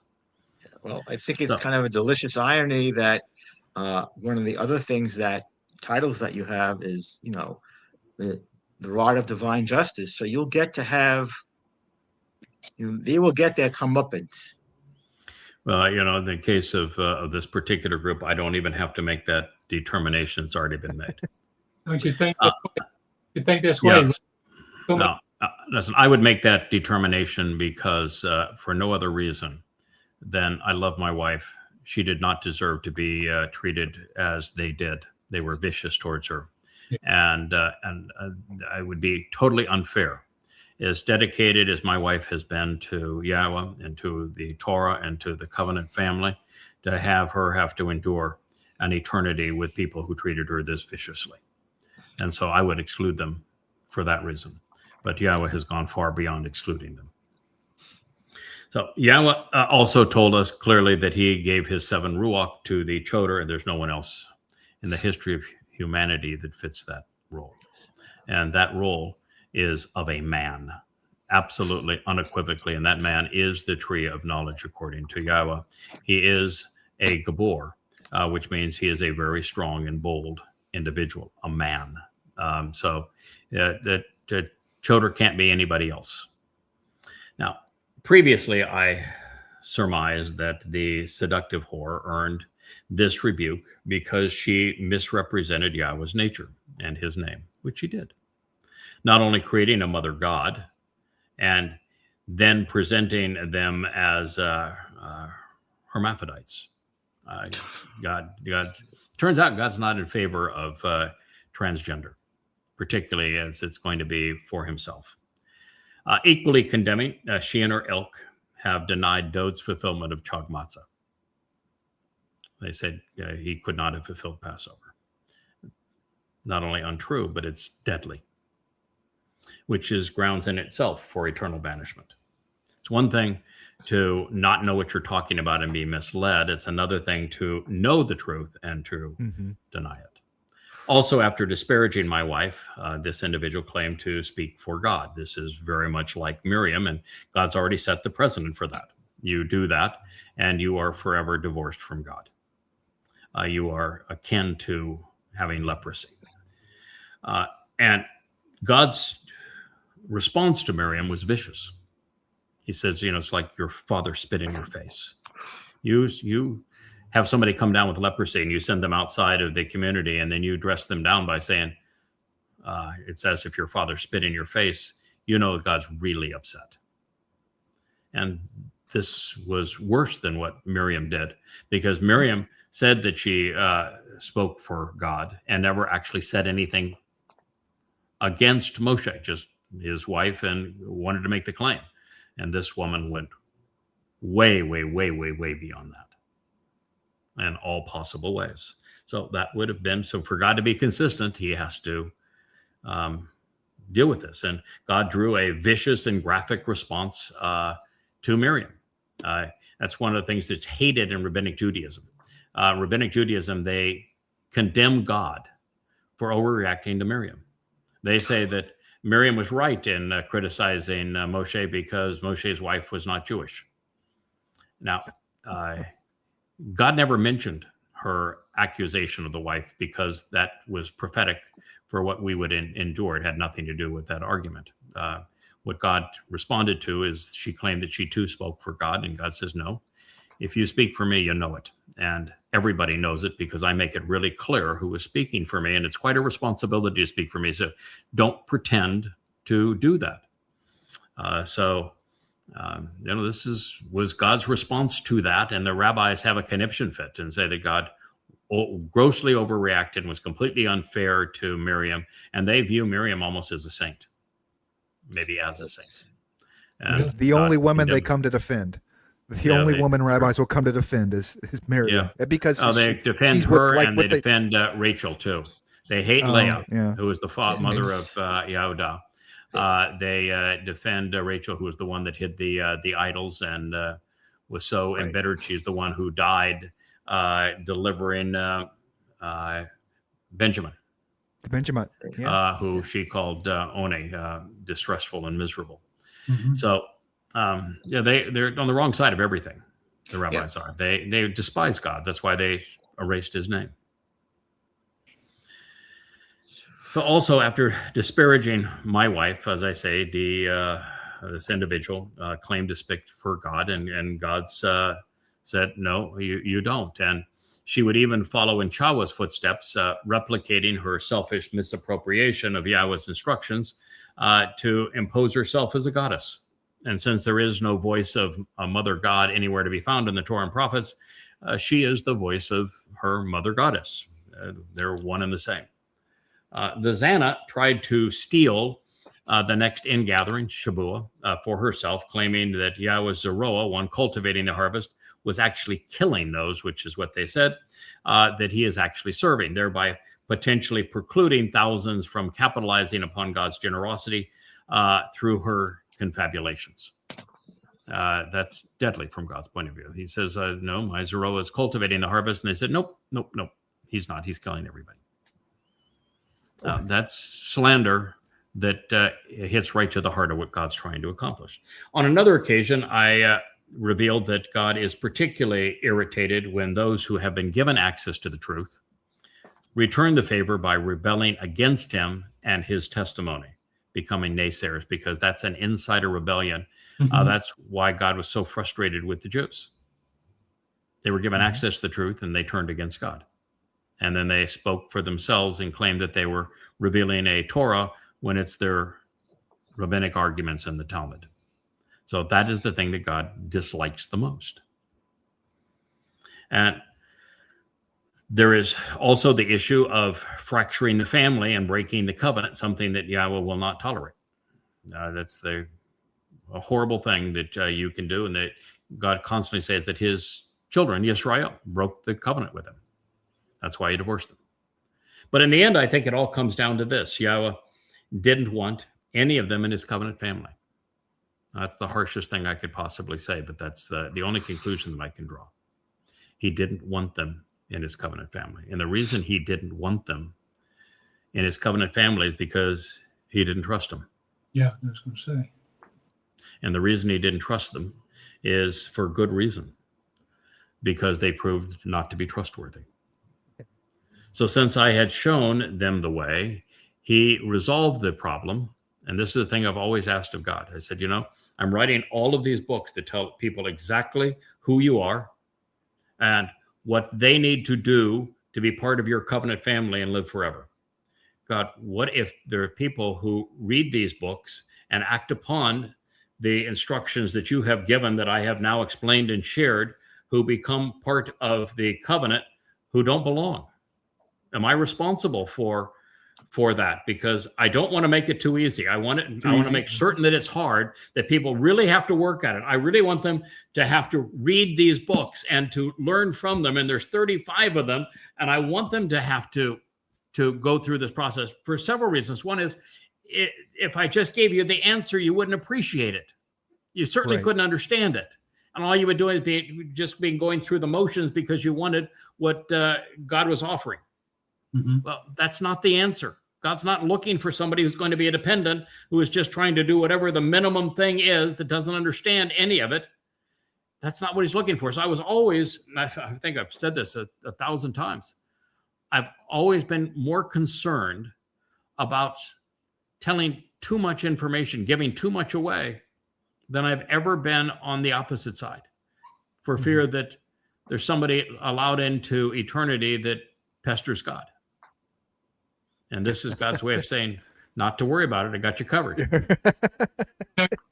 About the mitzvah, when you wrote about the mitzvah on the shows, and you said, guys, maybe this is too easy. It's kind of like Billy Graham's 5 steps. Yeah. There's 5 conditions of the covenant. It's just straightforward. They're all benefits of the individual doing it. And their benefits are provided through the first 3 Moed Mikre. That's a really simple concept to grasp, particularly once you understand how those first 3 Mikre, Pesach, Matzah, and Bikuwrym, were delivered by Dowd, and what each of those represent relative to the benefits of the covenant, and how we achieve them by accepting the 5 conditions of the covenant. And I kept on saying, oh my God, I'm hoping here that I didn't make this too easy. And God said, no, not a problem.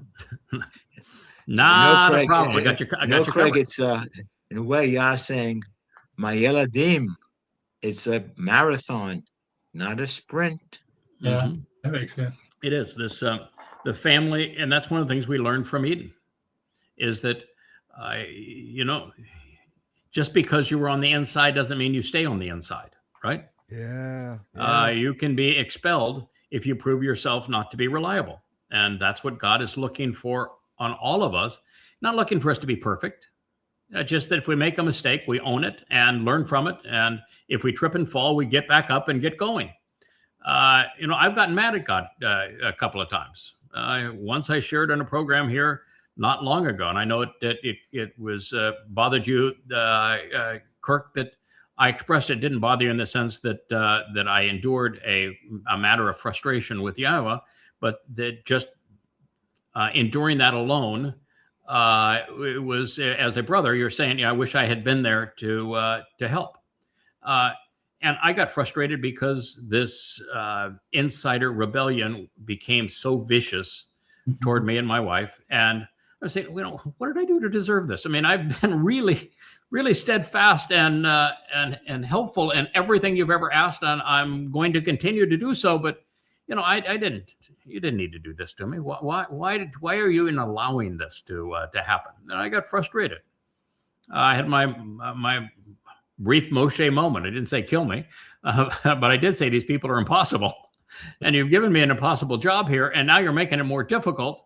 And God, I've only got one thing I can offer here, which is credibility, and that is the currency of doing this job. And they're trying to destroy it as former insiders, and this is just not reasonable that you would allow this to happen. And then we kind of talked it through a bit, and he says, why do you think I asked Hosha to marry a religious whore? It's important that you have this full empathy of what I am enduring with my people. They fractured the relationship with me. You need to know what a fractured family is really like. Otherwise, you have no empathy. You're not capable of doing this with both head and heart unless this happens. And, Moshe cratered under this. Dowd had the family rebellion, and he cratered under it.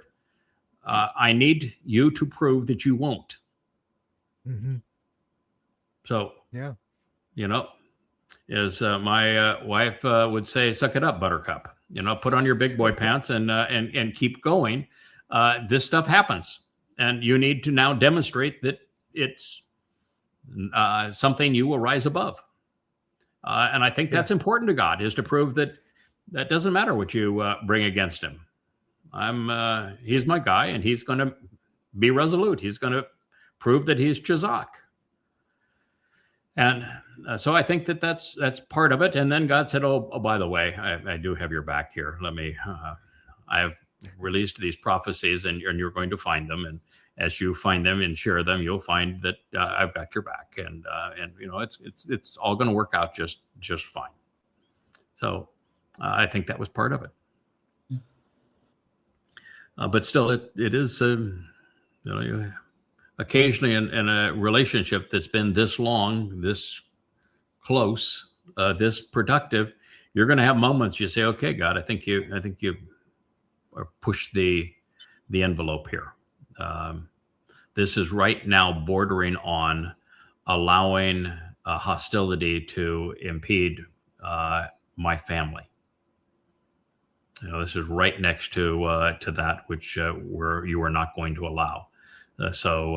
And he says, no, I didn't do that. They're not part of your family. They never were. They never were. And so I have to have this filter. They were not trustworthy. If you can be confused after all that I taught them by a psychopath that is this disingenuous and this unintelligent and pursuing this kind of stupidity, then you can't be trusted. And that's what he wanted to demonstrate. So since I had shown them the way, he resolved the problem by letting them remove themselves from heaven. Then, to be certain they would never return, and so there would be no confusion, God inspired this particular prophecy that we have gone over, pursuant to the Shabuwah harvest, because that's where the line was drawn in the sand. That was really the dividing point in all of this, knowing that we'd find it and we'd share it with you. And even finding this prophecy, I've shared on previous programs, I've shared with Rich. I knew that there was a place in Yahshua that talked about people disappearing as part of an ingathering, and of the world not knowing where they went. But gosh, you got to have written 25,000 pages of translations. It's pretty hard to have a little file and say, okay, that was in Yahshua 57, 1 and 2. Yeah, I'll go right there and pick up my translation. We'll go from there. I knew it was in Yahshua, but I Googled it every which possible way with every possible AI search engine to say, where does it say that people are going to disappear and nobody knows what happens to them? And every time they came back with, doesn't say that anywhere. Okay, so let me go and let me read. It must not be very clear in English translations, but let me go back and read Yahshua again, and we'll got to find this. And it took better part of half a day to find it. And then when I found it, I said, okay, now that I found it, I'm going to do what I have always done. I'm going to start a chapter in advance of it, and I'm going to go a chapter after it, because in context, that's when the lessons happen. And we've developed 10,000 unique insights about God and learned what he is trying to achieve by doing it that way, by never citing anything out of context and never allowing any translation or any insight to be to become a monolith. Always willing to improve them, to grow, to learn, and then to share what we're learning. I think that's one of the big reasons that Yahowah wanted us to go to the Yahowah blog. If we're learning so much so fast that if we were to go back and enhance all the books with everything we're learning over the last 6 months, oh my God, it'd be like a one-man show trying to repaint the Golden Gate Bridge.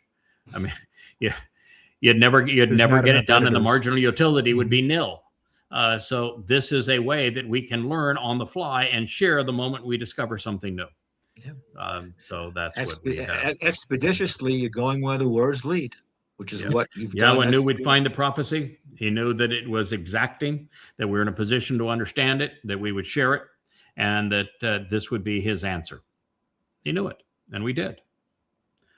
And so let it be known, the Zanah is Sheol bound, and she will be taking her malignant malcontents with her. That is God's final statement on the matter.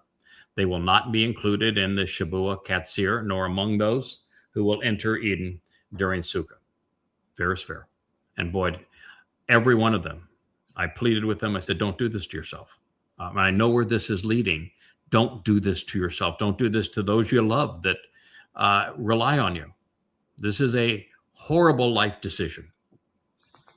And all they did was snap back. How dare you say that we're making a decision that could put their soul at risk? And when it comes to interpreting the will of Yahweh, after 24 years, I've gotten pretty good at it. And it was obvious what they were doing, and God's now confirmed it. So with so much at stake, and with this being the pivotal point in history where those seeking a relationship with Yahweh are forever separated from those who choose to be religious, Yahweh sending his people a herald, someone to blow his shofar, someone to serve as a witness at this time. And so this is what God says.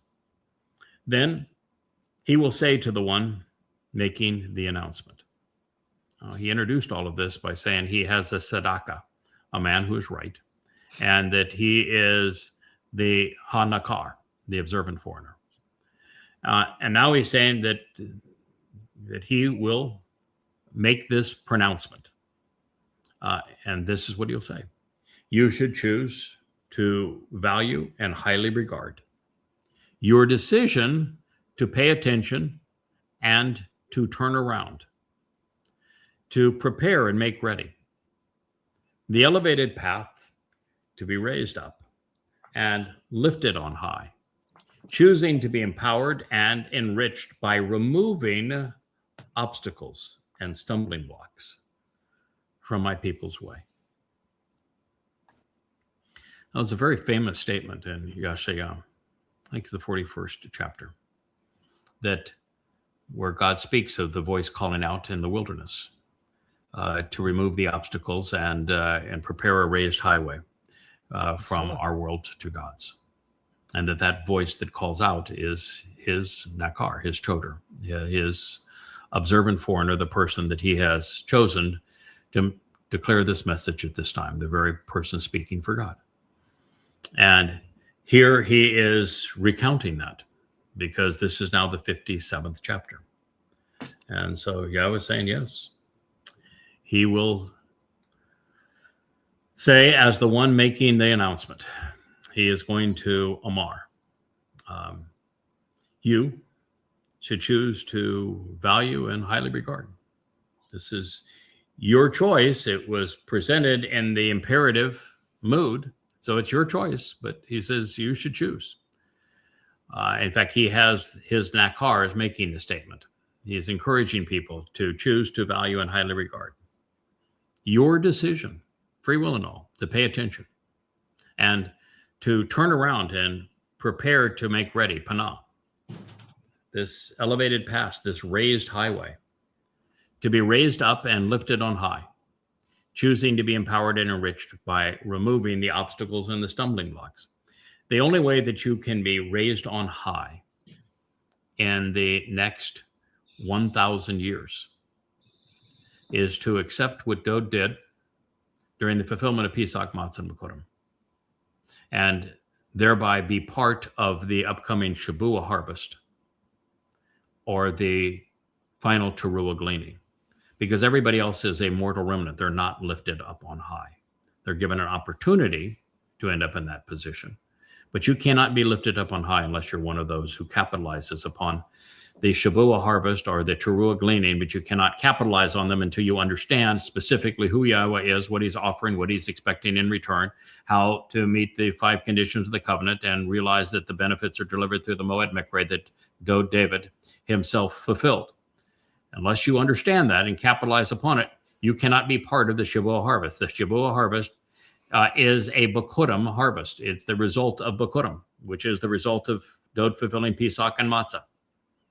So you have to choose this. And as part of Bikuwrym, there's a tenfold increase of empowerment and enrichment. As part of Shabuwah, there's a doubling of the tenfold increase. So you've got tenfold to the 10th power and a doubling of that. This is what Shabuwah is offering. It is the full extreme of room here and what God is saying. And that's the only way to be part of that is Shabuwah. And what God says, I want you to remove the stumbling blocks. Well, this is what he has done by excoriating them and identifying them in the first half of Yeshaya 57. And he wants us to do that. Follow his example. Remove the stumbling blocks, the impediments. What is the number one impediment to knowing God? Religion. What's the number 2? Politics. Number 3 is conspiracy. Yeah. We are asked to remove those stumbling blocks. Now, a stumbling block is not something that you would trip over if you were crawling or on your knees, bow down in prayer, is it? No.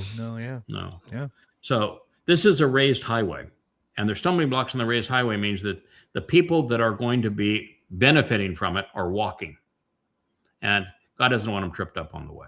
Get rid of the stumbling blocks. Clear religion and politics from the approach to Yahweh through the covenant, the bereth, through the Mow'edym, the restoring witnesses to the internal testimony.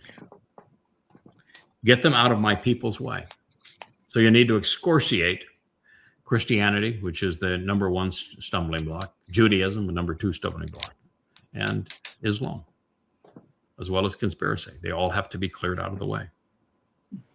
So Yahweh is disclosing this about his Nakar, who will be making this announcement, who is making this announcement. After all, he is known for being Tzedakah, right, about the events now unfolding in Jerusalem. So this is reminiscent of Yeshaya, Isaiah 43. So I said 41 earlier, I meant 43, revealing that the voice representing God will call out to those who are gathered in the last days, encouraging them to build a raised highway to heaven, which is through the remaining Mikre, the Mow'edym.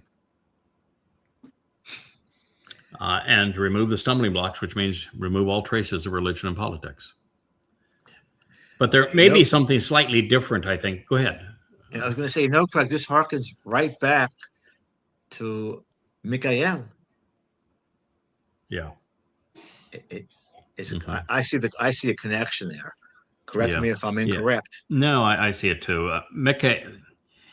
In Daniel, there are 2 prophets, and I think a third is implied. I think Eliah is the third that's implied. 2 of the prophets are named, and they are both men who are miraculously brought before Daniel, who serves as a scribe, not as a prophet. One of them is exceedingly famous, although I was the first to properly identify him. His name is Gabriel. Gabriel means God's most courageous and compassionate, capable man. Gabriel, according to Yahweh, is Dowd. But the one who is explaining Dowd's testimony so that other people can appreciate it, who is assigned the responsibility of unveiling it, of explaining it to the world, is another man, and his name is Mikael. And Mikael is the one who is right about God. And so I do think that, yes, there is a correlation there, that Gabriel Dowd and Mikael Yada are both in roles, prophetic roles at this point. Now, Mikael's is not so much providing prophecy as he is explaining the prophecy that Gabriel is provided, but I'm not sure there's much of a real difference there, because if you don't understand the prophecy, it doesn't do you much good, does it? No. But that's the role of the 2. That's why in Bamidbar, Numbers, 11. When Moshe gives up and says, I can't do this anymore, God says, well, I got a couple of guys. They'll take it from here. You get them to the promised land, he'll get them home. And they are Eldod, God's beloved, which is Dowd, and my Dowd, the same prefix as you'll find in Makael. And both of them are spirit-filled, and they're prophets. They're speaking the message of God. So we've had a long history together. So as we consider this, what God is saying is that there is the possibility that Yahweh is addressing here the Nakar, which I think he is, and he is saying, it could even be that he's saying this about him, then at the same time that God would be declaring that the Nakar will be the one encouraging others to act and preparing this raised highway to heaven. So there's two ways to interpret it. One is that God is saying, prepare this and make this decision, or that he is announcing that his Nakar is going to do it. And it's just, Yahweh made it really clear back in early in the Torah, early during the Exodus, when he came out of Choreb and spoke directly to his people, and they said, shut up and go away. We never want to hear from you or see you again. And he said, okay, that's fine. I'll play by those rules. I don't really like being around you either. So he chose to speak through people, and that's what he's done ever since. So if God's going to speak to his people, it's going to be through someone. There's a reason that ultimately Dowd is called Elion. The very influence of God in our presence is because God likes working through people. Now, when we are out and exploring the universe together, I think there's going to be very little, if any, hierarchy, and we're just all going to have a great time, and God will speak directly to us, and we'll communicate directly with him. But while we're on the earth and doing our jobs on the earth, God speaks through Dowd, and then we speak and communicate on behalf of Dowd. That's the hierarchy. That's our job. That's the way God works, and that's the way he's going to continue to work. When God restores the earth to the conditions of Eden, he still can't live here with us. He can have, project an aspect of his nature that can camp out with us, but for the most part, he can't. A seven-dimensional being can't exist in a three-dimensional realm. And so we can go visit him in Shamayim if we're covenant members, but the mortal remnant can't. And so the mortal remnant is going to know God through Dowd. That's why Dowd's called Elion. It's pretty clear. I mean, it's pretty hard to speak against Dowd when Yahweh says he's coming back as king with him, and that when he does, his throne's going to be as brilliant as the sun. And oh, by the way, he's Elion, which would mean he is the influence of Almighty God and all things pertaining to it. That's what the own ending is, and El means God. I don't think I'd want to argue with that. No, makes sense to me. Yeah, I like the idea. Yeah, you're the right hand. You're the right hand of Dowd, as Dowd is the right hand of Yah. And let me ask you this: are both of your interpretations and translations mutually exclusive of each other? What you just described in 57. Can it be both? Yahweh making the pronouncement and Yahweh speaking through the Nakar to make the pronouncement. Well, since the Nakar is the Kol voice of Yahweh, there's really a pretty thin line between those two interpretations. I'm not sure it matters much, other than Yahweh likes to work through people. We're splitting hairs probably even to bring up the point, but that has always been my view, is that Yahweh preferred to work through people. He prefers to share credit. This is his style. I happen to like his style, but I understand his style too. He created the universe so he could work through us, to work with us, to continue to work with us. That's what Adam didn't provide. That's what Dowd did provide. And so if he can speak through someone and work through someone, that's his overwhelming preference. Okay. So in this case, the Nakar is the one encouraging others to act, to prepare this raised highway to heaven. Now, what that means is that you fellas are the workers. You're the actors. You're the ones who are building it. Okay. So that's what, if you interpret it as as God is making the pronouncement that his Nakar is going to make this proclamation, then, and he's saying that you ought to choose to do this, then you're the ones doing it. That's pretty cool. That means you're doing something that God wants done. Yeah. That, and all of the choices you can make in life, and we have lots of them, there's no more gratifying, beneficial, rewarding decision than doing something God wants done. Yeah, that was always been my thought coming off my island, so to speak, and coming into the world, was Yah put me in a very comfortable place, gave me time to learn, and it's like, now go do something with it. Go do something with it. We spent a lot of time learning together before we were sharing as we are now, and we've had a lot of practice sharing as well. But the Yahowah Blog is something that could not have existed 5 years ago. The time is now. This is the opportunity. We've learned. We're working together as a team. We're doing this, and we're delivering the results that God wants. Now, God doesn't have very high expectations, which makes it a lot easier to meet them. And He's happy with whatever we deliver is better than what He would have had otherwise, right? We may not be the best and the brightest of the world, but we are the best that He has encountered along the way. And it gets back to the idea that He's not looking for perfection. He's looking for interesting. He's looking for reliable, trustworthy, passionate, some people that rely on Him, trust Him, like to work with Him, enjoy His company. Yeah. Those attributes go a long way.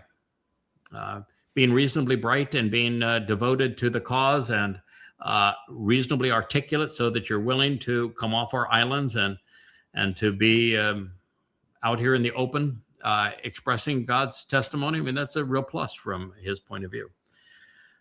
So He's saying that should we all choose to value making God more accessible, that our decision to pay attention at this time to look at life from God's perspective rather than from man's viewpoint, and then contribute to preparing the way that we are all serving God's interest. We're enriching, we're empowering His family, we're enabling His family.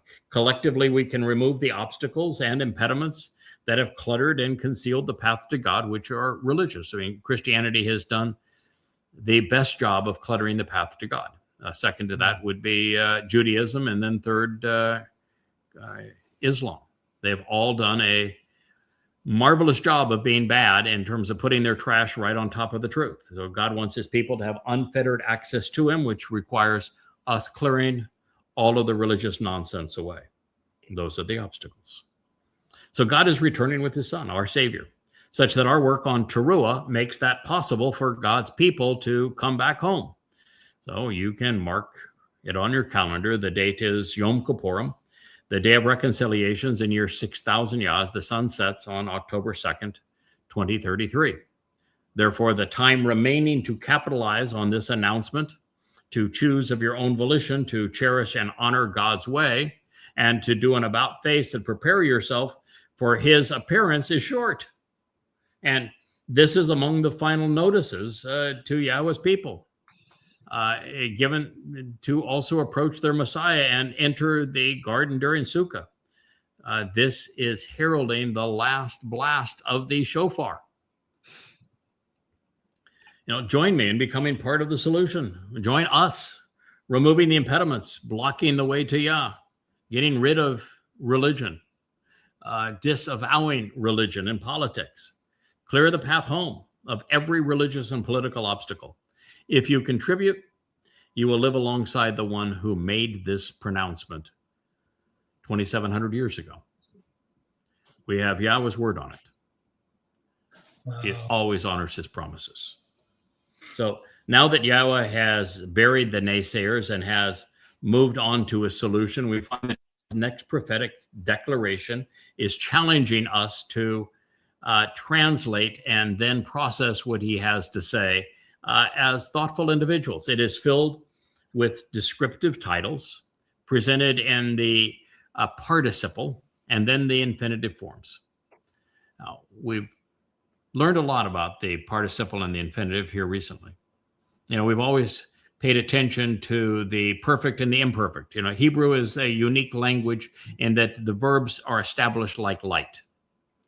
They simply exist in time, in the fullness of time. There's no past, present, and future limitations on a Hebrew verb. And the perfect and the imperfect either say that the action is finite in time or unlimited in time. Something that is habitual and goes on with unfolding implications over time, or something that is one and done in the past, present, or future, perfect or imperfect. And we haven't paid quite as much attention to the participle form or the infinitive, but they're both very similar in this regard, in the sense that in the participle and the infinitive, God is using a verb as a noun. Mm-hmm. So if he's speaking, for example, the verb is yada. Yada is a name and a noun in addition to actionable. So it's an actionable noun, a very descriptive term and title is the purpose of a participle or the infinitive. And really the difference between the participle and infinitive is the same as the perfect and the imperfect. The participle is a descriptive name, an actionable title that is doing something at a moment in time. And in the infinitive, it's like the imperfect, where the action has implications throughout time. But in both cases, if he's using the participle form or the infinitive form, you need to look at the verb as being an actionable noun, a very descriptive title, if you will. So it makes all of these statements verbal nouns. At issue initially is, since there are no quotation marks in Hebrew, and since a citation normally begins following Amar said, this would either have Yahweh addressing the one he has been referring to in the preceding statements, or the speaker is the Nakar, who is extolling God's intent at this time.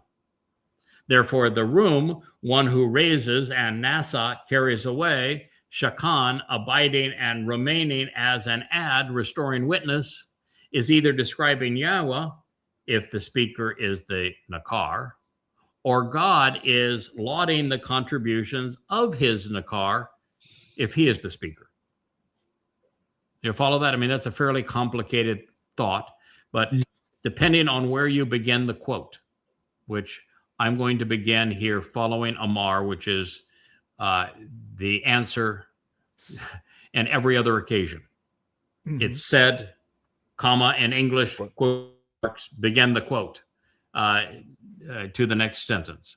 So I'm going to take that approach. And if we take that approach, then what we're doing is that we have to decide when the quote begins and who is making the statement here. It doesn't change the fact. The facts are the same. But you have to either realize that God is saying his Nakar is going to do these things, and I'm proud of him because he's going to do these things, and he's proving that it can be done. Or he's saying that, I'm going to do these things, and the beneficiary is going to be the Nakar. So therefore, Yahweh is all of the things that he is. Nasa, he is Shakan, he is room, he is the one who raises, he is the one who carries away, he is the one who abides and remains, and he is clearly a restoring witness.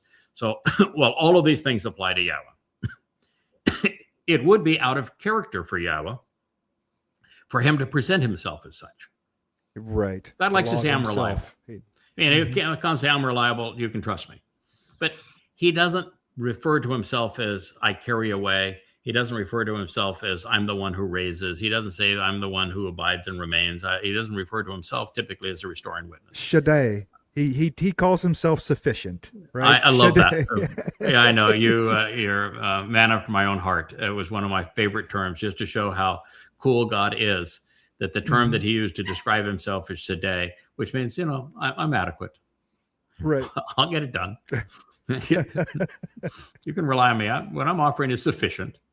It's just the coolest possible thing. He says of his sons that his son is essentially Almighty God. And he says of himself, I'm sufficient. I'm Shaddai. Right. I'm cool with that. It's really, I mean, it's one of my all-time favorite depictions. So if we were to think of this, God is, well, he is all of these things. And I would say it's out of character for him to laud himself. It's not the case with his co-workers. He loves to credit and praise others. See, God is the ultimate beneficiary of this concept that there's nothing that you can't achieve if you're willing to share credit. And God is not only willing to share credit, he loves to share credit. And he is just so excited when even a dum-dum like me figures something out and learns and shares it and benefits from it and have others benefit from it. And he says that is the thing that really trips his trigger. He just loves it and loves it so much that he is profuse in his praise of somebody that's just willing to do this because so few people have. Yeah. It's a pretty low bar that we have to exceed to get his appreciation, but it's nice to see Dad doing that. You know, it's like a kid does something that's worthwhile in life and a dad can't stop talking about it, right? With his son. So he likes to share credit. And there is no textual justification, by the way, for initiating this quote after telling us that his name is set apart and special. Moreover, God has been addressing his Nakar, not himself. And the last one to speak in the previous statement was the Nakar. So if this assessment of the Hebrew text is accurate, and I always throw it out. I mean, I'm going to say, I'm going to take, this is my analysis of it. I've been doing this for 24 years. I've thought it through, and I'm going to show you what the options are, and you can make your own decision. I don't think anybody's ever been that open and honest about a translation before, or the insights that can be derived from it. So I'm saying I'm going to tell you what I think it makes the most sense and explain it, and then you're free to make your own decision. So if my assessment of the Hebrew text is accurate up to this point, based upon the many previous statements I've translated, thousands of them, then there is still an additional challenge. We would normally think of any aspect of Yahweh's Ruach spirit being Sheol. Would you ever consider Yahweh's spirit being Sheol, lowly and demeaned? No. No. And yet it is used twice in this circumstance, that it speaks of the spirit being Sheol, demeaned. In both occurrences, the phrase is deployed in association with someone who is daka, slandered, and then brutally assassinated. Oh, this was one of the great treasures. We're now 2 hours and 15 minutes into this program, so we're gonna make our way through this statement because I think it's one of the great treasures. It's one of the tickled my soul beyond many that I have read. So I'm going to share it with you. This is a thinking man's analysis here, though. You really have to be on your game to understand it. But if you understand it, it explains why Yahweh allowed Dowd to fulfill Pesach and Matzah, why he allowed Dowd's body to be crucified by the Romans, and why he allowed Dowd to go into Sheol with his soul to remove our guilt. And it explains why he has asked me to allow Hasatan to kill me on Taruwah, bludgeon me to death on Towrah.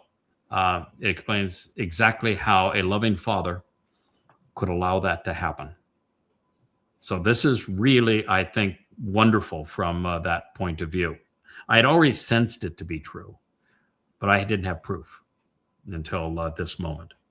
So it says that the Ruach spirit is the one who is demeaned, Sheol, and twice in this circumstance. In both cases, it says that the person he is speaking about is not only slandered, but they're brutally attacked and assassinated. But even then, that is further unusual because the one who is crushed and killed is not only Chaya, restored to life, but he also renews life. So this is really an interesting set of circumstances. And what you've got here, of course, is Yahweh speaking through maybe the most brilliant orator in the history of the universe, and Yahowah. Yahowah's vocabulary is beyond any other prophet. He is the most brilliant mind through whom Yahowah communicated. And so you've got somebody who, you want to translate a chapter of Yahowah, you really better know your Hebrew, because he is the intellect of all intellect when it comes to being a prophet. So my initial conclusion in this context, especially in conjunction with the Nakar, who is Tzedakah, pursuing the harvest, is that he is acknowledging that Yahowah will raise and support his people through his efforts. We know that to be true. And even though he will be maligned and murdered, in spite of his character being besmirched and his body being bruised, then killed, he will still live. And through him, so will others. That's the whole purpose of the sacrifice of the Adam of Perah. Next, as for the proper treatment of Shafal Ruach, a deeply embedded spirit who is lowered to be spiritually abused and abased, demeaned and belittled, we find that this Shafal Ruach is then Chaya, revived and restored.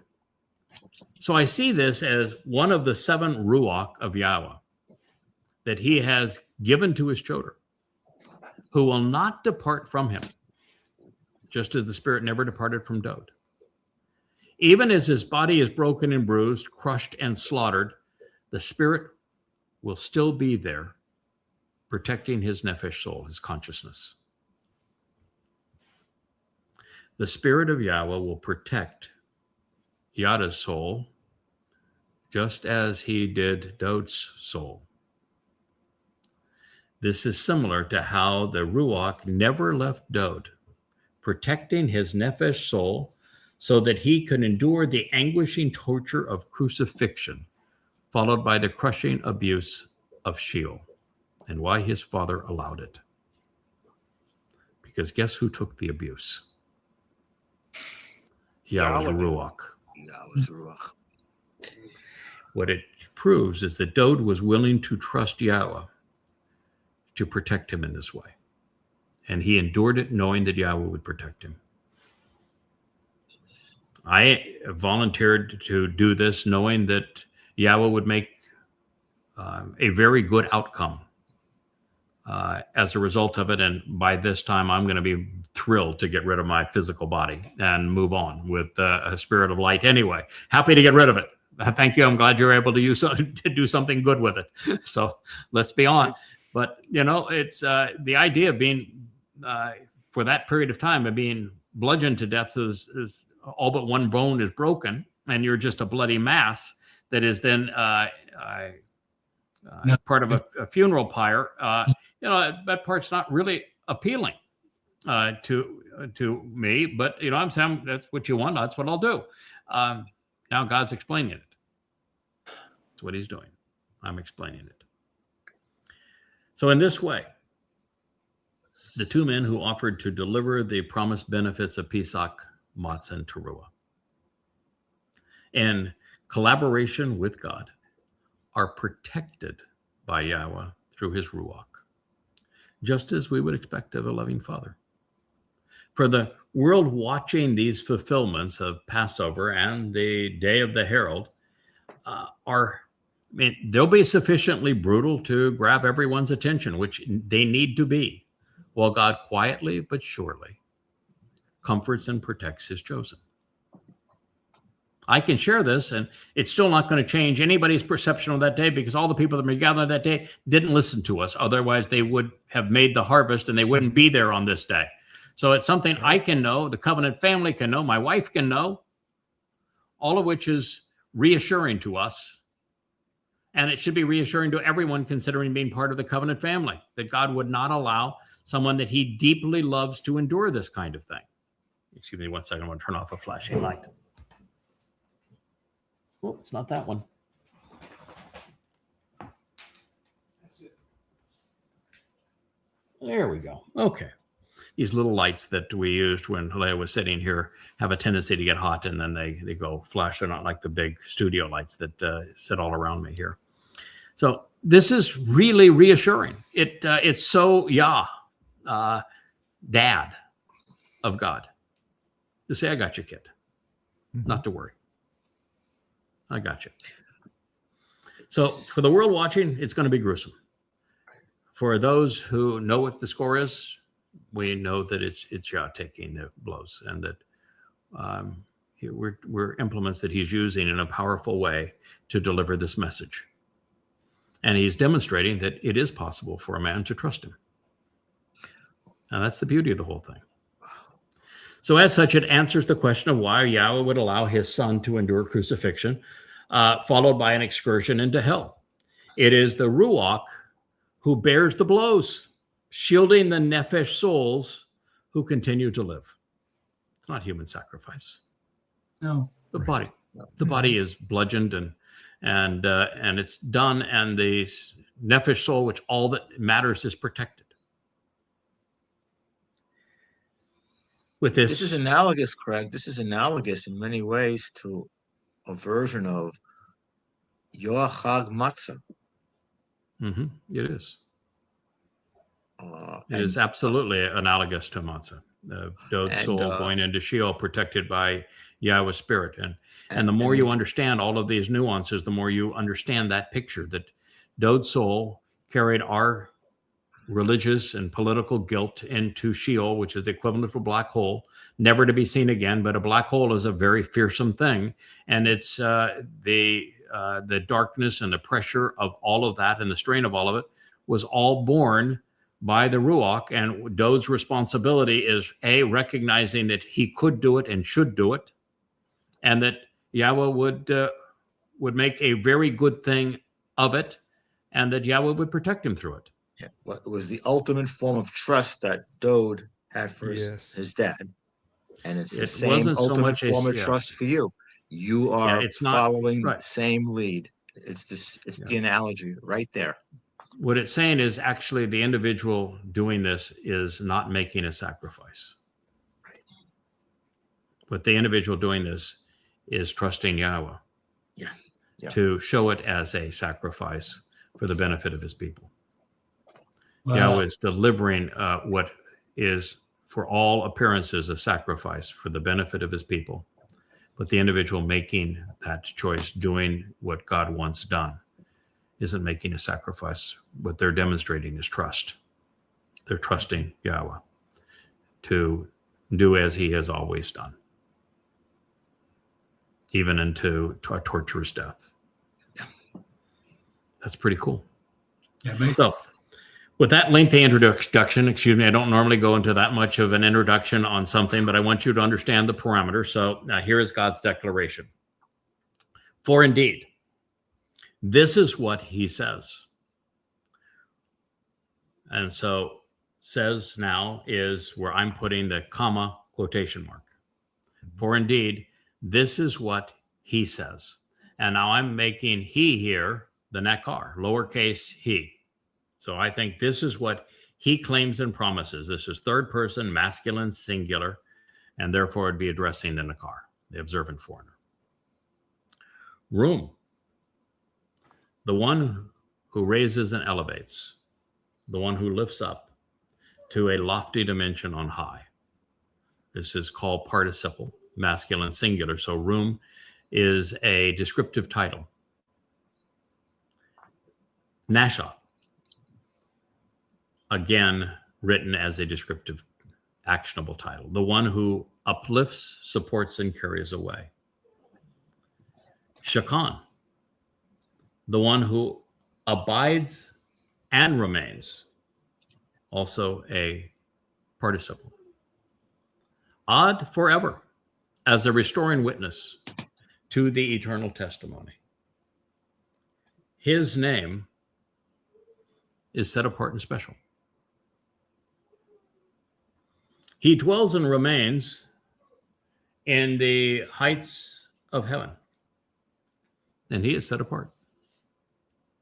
In conjunction with Daka, the one who is slandered and crushed killed, but remains alive.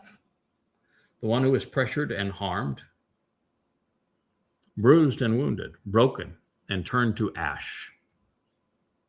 Singular, masculine, descriptive. The deeply embedded spirit who is lowered to be spiritually abused and abased, demeaned and belittled, shafal, ruach.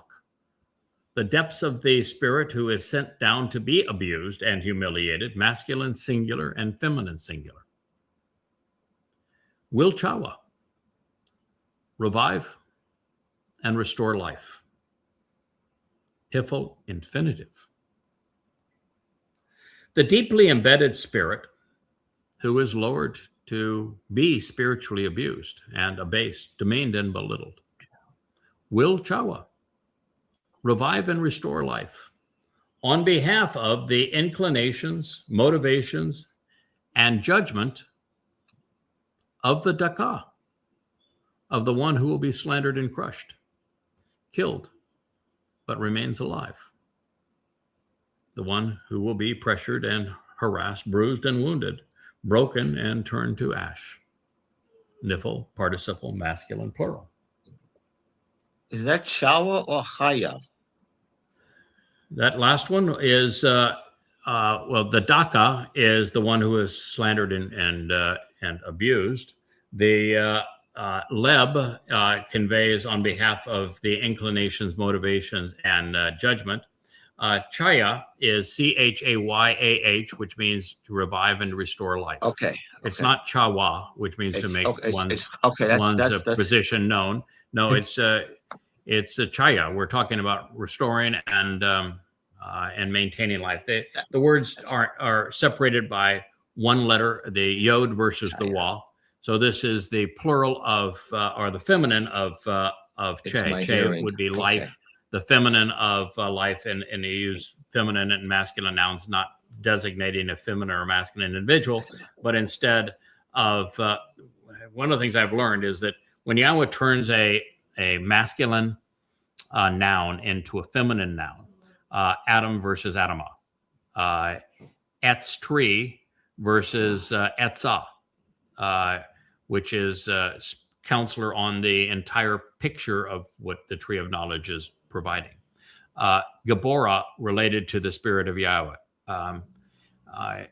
Each time that he does that, Par, the bull, becoming Parah. It's not to designate that a man is becoming a woman or a bull is becoming a heifer. It actually expresses the fullness of the metaphor that he's using. That with the added H, you're not taking away from the masculinity, but you're adding an element of femininity in the sense of God perceives men as more rational and women as more emotional. But emotion, love and hate, for example, passion, emotions are really important. If you don't have the right emotions, you can't do this job. You must have empathy to do this job. But you've got to be cerebral or you're not going to pass muster with God, because you got to be right about him. You have to be thoughtful. And so when you add the ending, like to Chai and Chaya here, you're adding an added dimension to it. So this is the fullness of intellectual and emotional commitment to the process. Par versus Parah, Adam versus Adamah. Thank you. So that's quite a statement there. So while you're free to interpret these words differently, be aware that at this time, in this context, regarding this man who is working with Yahweh to restore his people, this rendering is as accurate as it is inspiring and reassuring. It depicts what will transpire on Yom Taruwah, the day of the herald, the Shabbat observance of September 23rd and 24th, 2033, in year 6000 Yah, to the backdrop of a full solar eclipse. This is descriptive of the sacrifice of the man from Edom, as the Adamah Parah, a bloody red man of the earth who is a productive bull, who is purging the mortal remnant of Yisrael of their guilt prior to Dowd's return with Yahweh. So This is the final solution to Yahweh's Jewish problem as his people return and come clean, becoming Yehudim again. The quarrel has lasted 34 centuries, and the time of contentiousness must end. Whether it is the accusatory goddess cult of the demonic woman, cantankerous rabbis, or argumentative Twistians, Yahweh has reached his limit.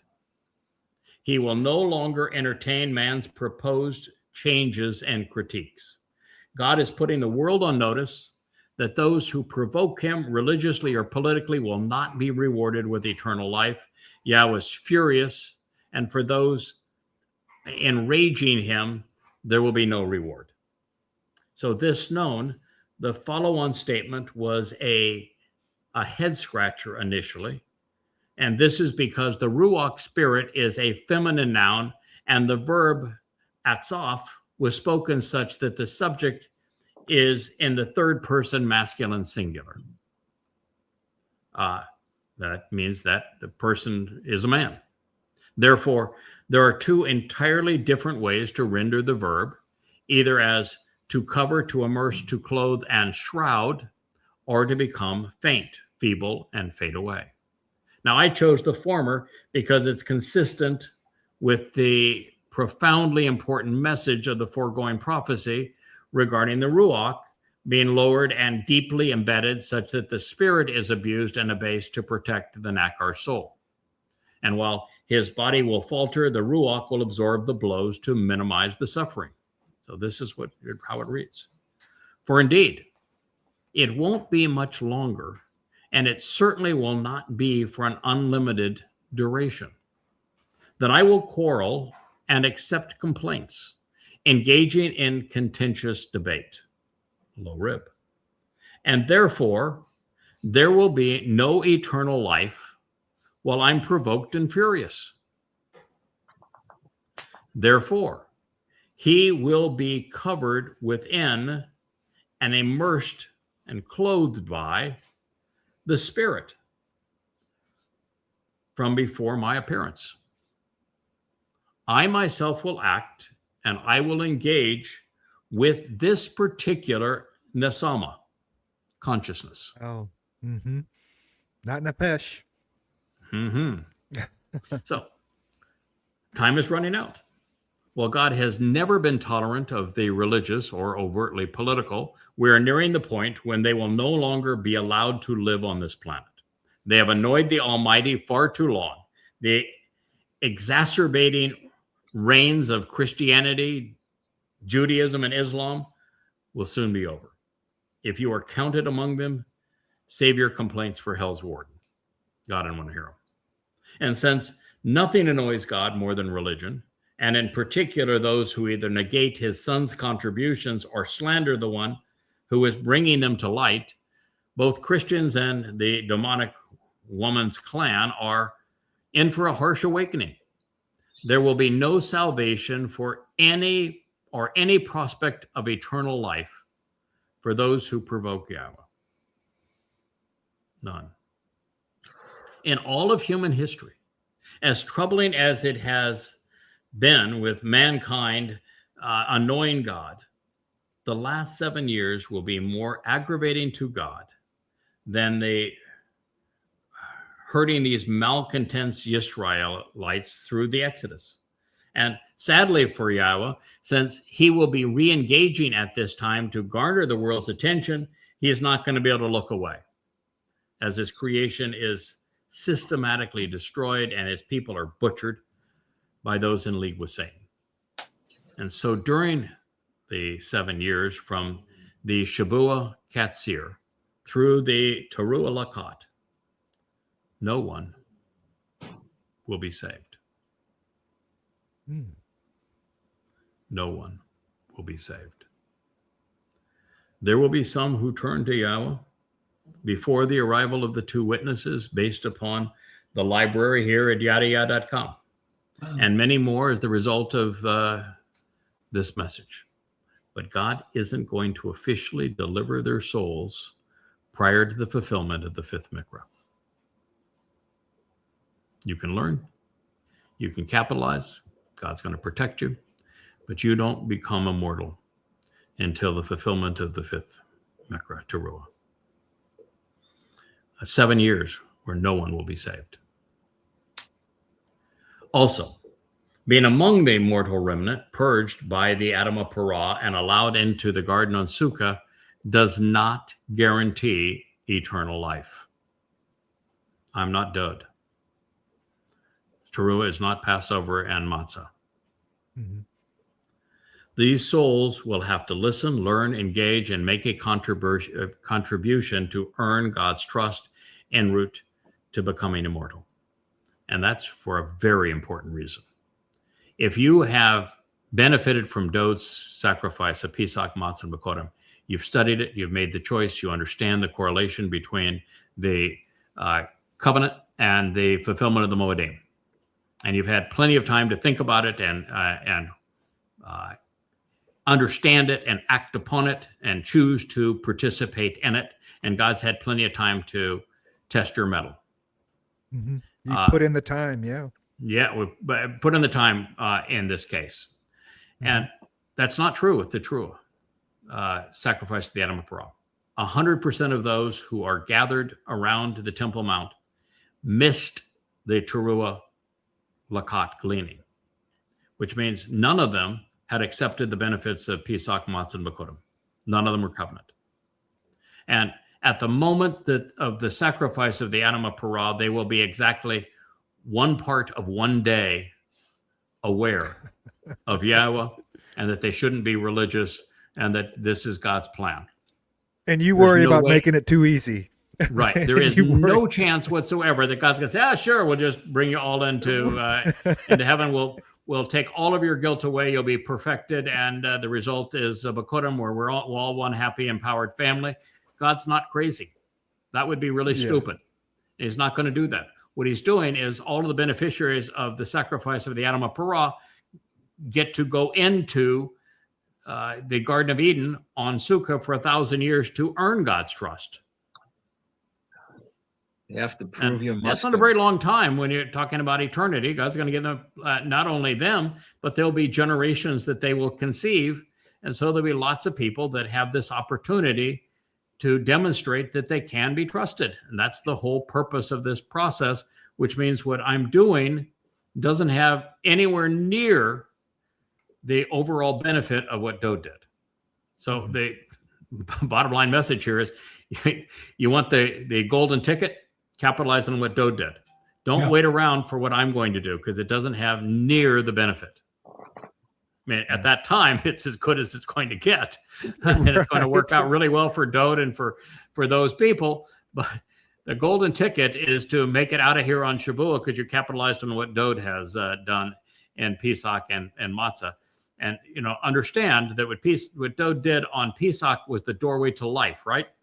Mm-hmm. Didn't save anybody. It provided eternal life, but it could be eternal life separated from God if you didn't capitalize on Matzah.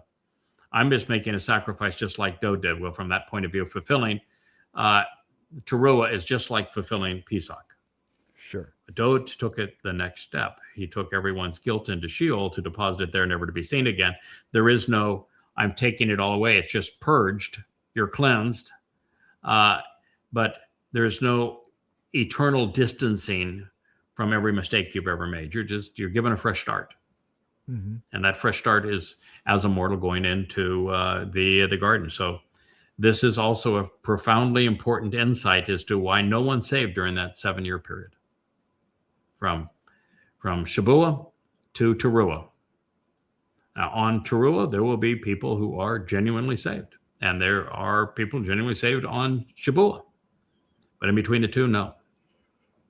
You can earn God's protection so that you will be among those who make it through the Taruwah harvest. But my guess is that all of those individuals who make it through the Taruwah Lakat are going to have an opportunity to prove themselves. Mm-hmm. That's going to be a tough duty. And they're going to have a chance to show they've got what it takes to earn God's trust. Otherwise, they're going to be in the mortal remnant that goes into the garden. So with death lurking around every corner and with his witnesses in the center of attention, Yahweh has promised to shield his witnesses in this case. Otherwise, it would be impossible for them to do their job. But even beyond this, God is affirming that as the Nakar's body is mauled, so shall he live. In the fall of one, many will rise. And then in the manner of the Nakar, the beneficiaries will be adorned in the spirit in advance of Yahweh's return with Dowd. So up to this point, Yahweh has referred to his co-worker as Tzedakah, as Enosh, as Ben Adam, as Hanakar, and as a Sharish, even as an Etz, which is a tree, the tree of knowledge, before acknowledging that he is Yada and that he is Eyel, which is the most prominent tree. He is Seyef, and which is a branch, and he is Salah, which is a sharp crag. And now just 5 statements from the conclusion of this narrative. At this point, he said that I'm enveloped in his Ruach, and God speaks of his engagement using me as the most endearing term that he is designated here. What he's using is my Nesama. Mm-hmm. That's the thing that makes us human. It's the thing that I have cherished more than any other. Is your Nesama is your seat of judgment, your ability to discern right from wrong. I mean, how can you write the tree of knowledge of good and evil without a Nesama? Right. Yeah, which God is saying, okay, I'm doing this with your nefesh, but I'm going to mention this word that I use so infrequently, but is so descriptive of what makes this collaboration meaningful. Because you have a fully exercised Nesama. So he says, I'm working through the Nesama. I'm accomplishing this through the Nakar's Nesama, his conscience, his sense of right and wrong, of judgment, of morality, of fairness, of the very thing that the world is lacking today, good judgment. Now, I say this because our Nesama conscience is the most appealing aspect of our nature to Yahweh when we get it right. It is the part of us that is most like him. Capitalizing upon our Nesama, we prove our worth, that we can be trusted, that we can engage and do marvelous things in collaboration with our Father. These books were written, all of them, based upon the exercise of a Nesama. That is how we yada Yahweh. We can do marvelous things in collaboration together when we exercise our Nesama to its fullest capacity. Our Nesama represents our ability to think rationally, judgmentally, morally, to be intelligent, to be discerning. It opens the floodgates of understanding. This is the part of us that is most like God, that he cherishes the most. And he says that I'm working through the Nesama of this Nakar. So given the option, I'd prefer by an infinite degree for Yahweh to choose to engage with my Nesama over my Bashar. I'll give him my Bashar. You can do whatever you want to with it, but take care of let's accomplish something worthwhile with my Nesama, because we're going to leave this world and endure forevermore with our nefesh and our Nesama. Mm-hmm. Our bodies are disposable. E equals MC squared. You can take some of our energy and make a body anytime we want. And I'm going to make one better than the one I've got. Me too.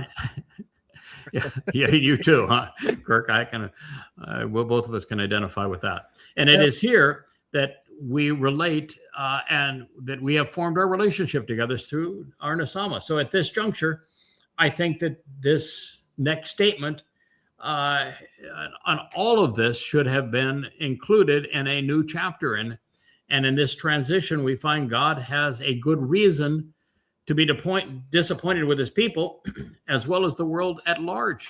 And to such an extent, he has actually precluded access to immortality during the time of Israel's troubles. It's a time of death, not of life. And after all, this is the reason that he will envelop the Nesama conscience that he is engaging through at this time with his Ruach spirit, making sure that it's protected and remains even in the midst of what is so antagonizing, embittered, and rebellious all around him. I think God's presentation of this and how he has it, I know what I'm doing. You trust me, I'm going to make this work. And if you're capable of following along, you're going to find out exactly how I'm going to make this work. This is something that is a PhD level course in Chotterology that you don't have to understand to make it into the covenant family, but it's really helpful to know if you're supposed to be either acting as the Choter or supporting the Choter and trying to get this job done. So he's telling us something we can process. You don't need to understand it, but this is really sophisticated insight and understanding here. Right. So I think Yahowah is telescoping even this next statement, and I'll share it and we'll conclude this program because we're coming up now on 3 hours, that Yahowah is telescoping back in time to explain how Israel found itself in this horrible predicament. And he says, with the perversity and depravity associated with religious guilt of this covetous deception and immorality, this violence, this greed, this profiteering that severs everything, I will be provoked to anger.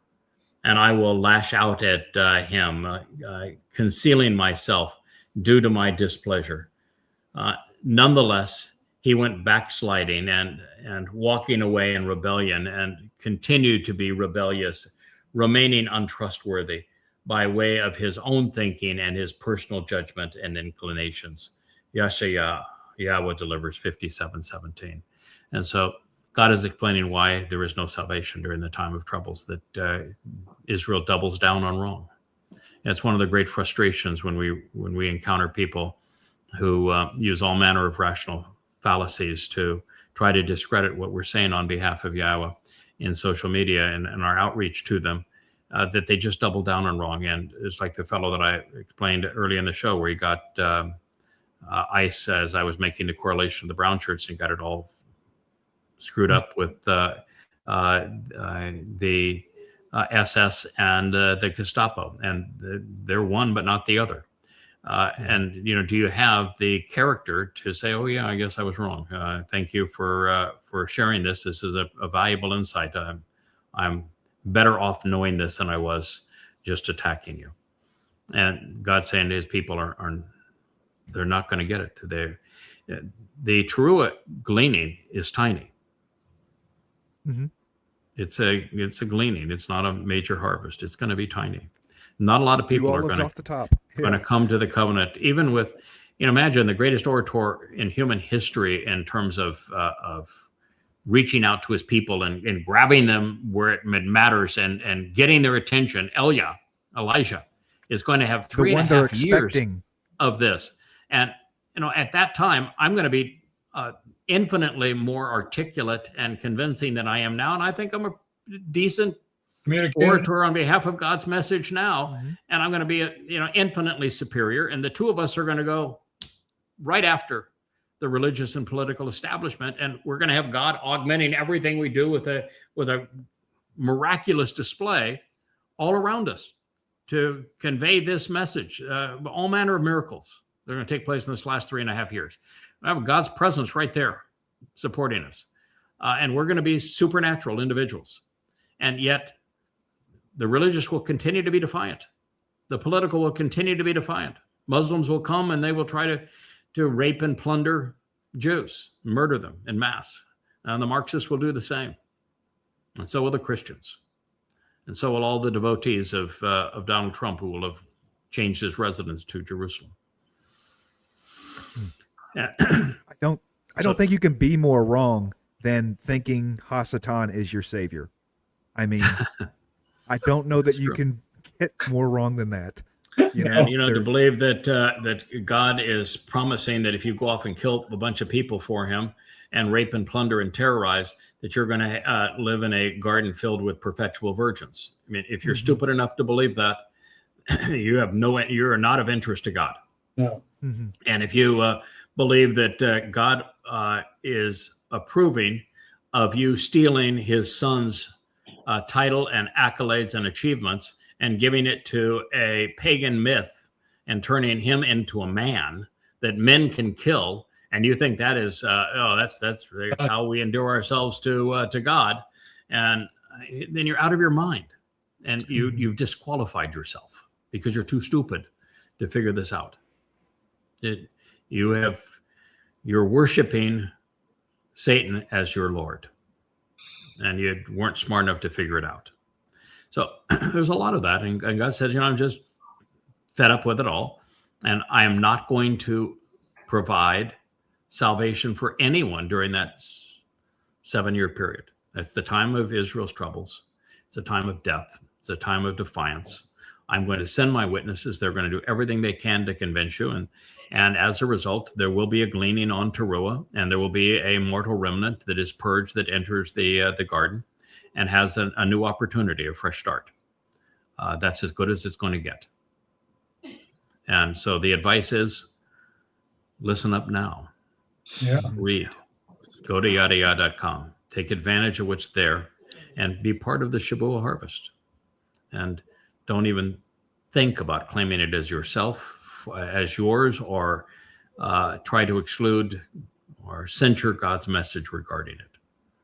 This is why we got a 25-year head start on it and have been devoted this last 25 years to bringing your attention to it. Capitalize on it. It's the ride of a lifetime. Infinitely superior to going to Mars. Infinitely superior in every possible way. And so this is what God is offering us. And, if you want to study the prophet Yeshua, it is a PhD course in what God is offering and how to capitalize on it. And we're going to do our best to explain it to you in terms that you can understand, appreciate, and capitalize upon without making it so easy that we dumb it down that people that don't belong capitalize on what we're saying. So in the end, it'll be as few as 1 in a million. That has always been the mark that God has set, 1 in a million, and that pleases him no end. Not looking for quantity, looking for quality, looking for people that are willing to be observant, willing to engage, and who can be trusted, who, not perfect, they make mistakes, but they learn from them, acknowledge them, and grow as a result, and who trip and fall, but get right back up and get going stronger and more confident than ever before and prove that they can be trusted. It's interesting that God is looking for these things from us. Yeah. And it's also that he can trust us. You don't give the keys to your car to a misbehaving 13-year-old child who is belligerent, doesn't pay attention, doesn't listen, doesn't observe the world around them, doesn't pay attention, and never worked for anything in their life. And to give the keys to a car to someone like that would be stupid as a parent. God's not giving the keys to, and this is not just a jet airplane.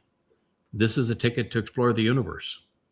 And God's not giving that to people that don't pay attention, that don't engage in work and make a contribution, and that can't be trusted.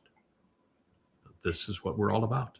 What a marvelous insight into what God's trying to achieve, and what a marvelous opportunity for us to demonstrate that we indeed can be that, and we can exemplify that. Dowd did, and we're reflecting his brilliance.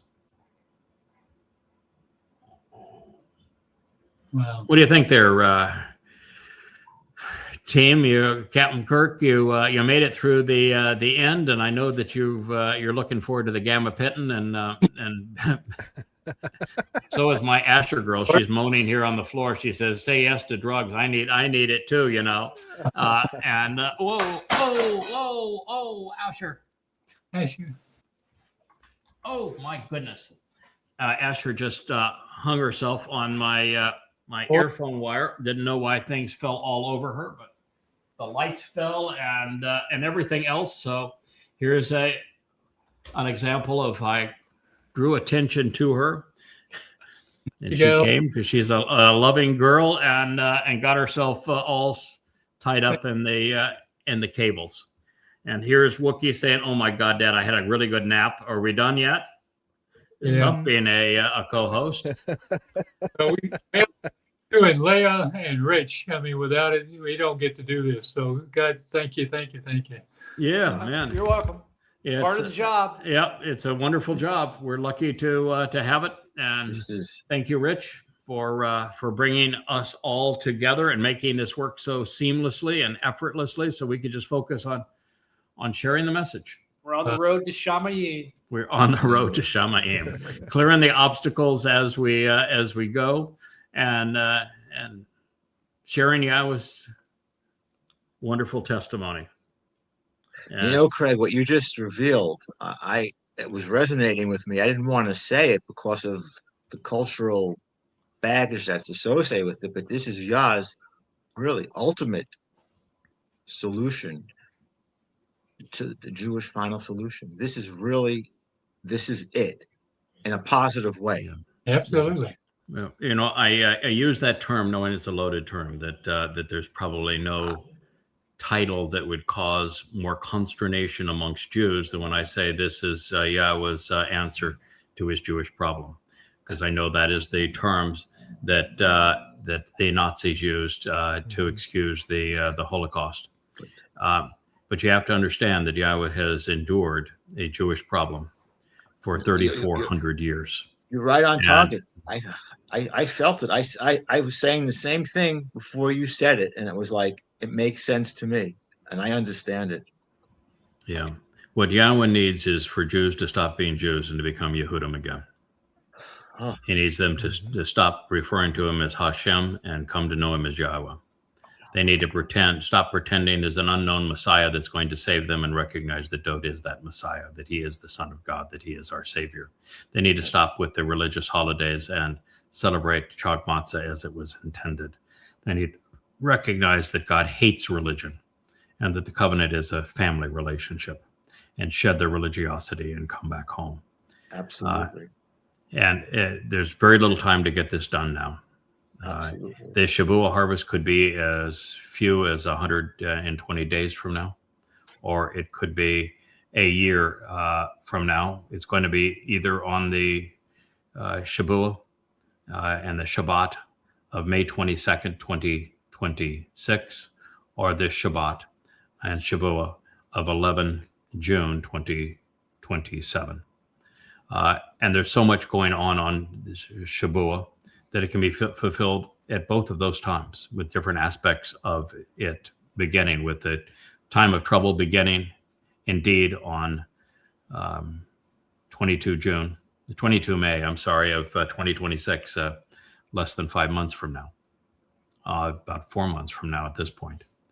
And then have the harvest on the Shabuwah of 11 June 2027.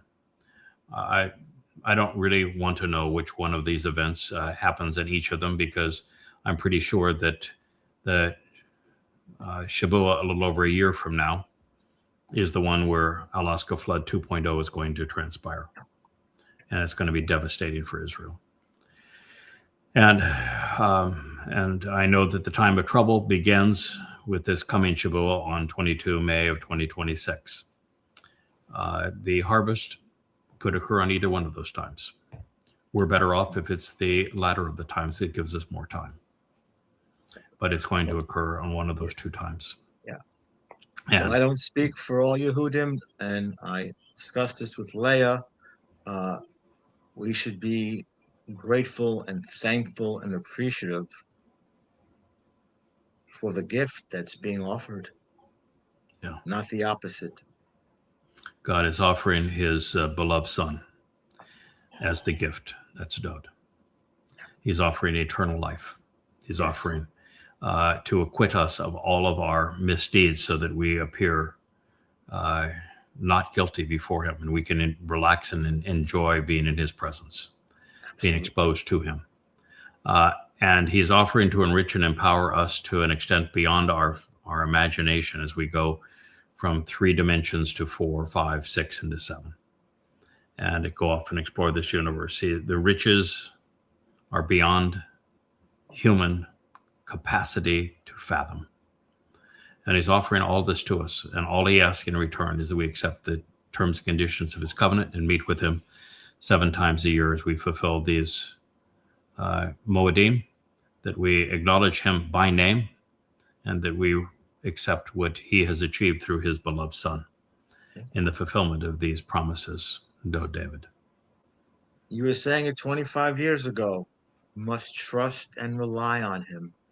Correct. You must trust and No room rely for on him. no room for faith, no room for belief. To trust and rely means you must know and understand.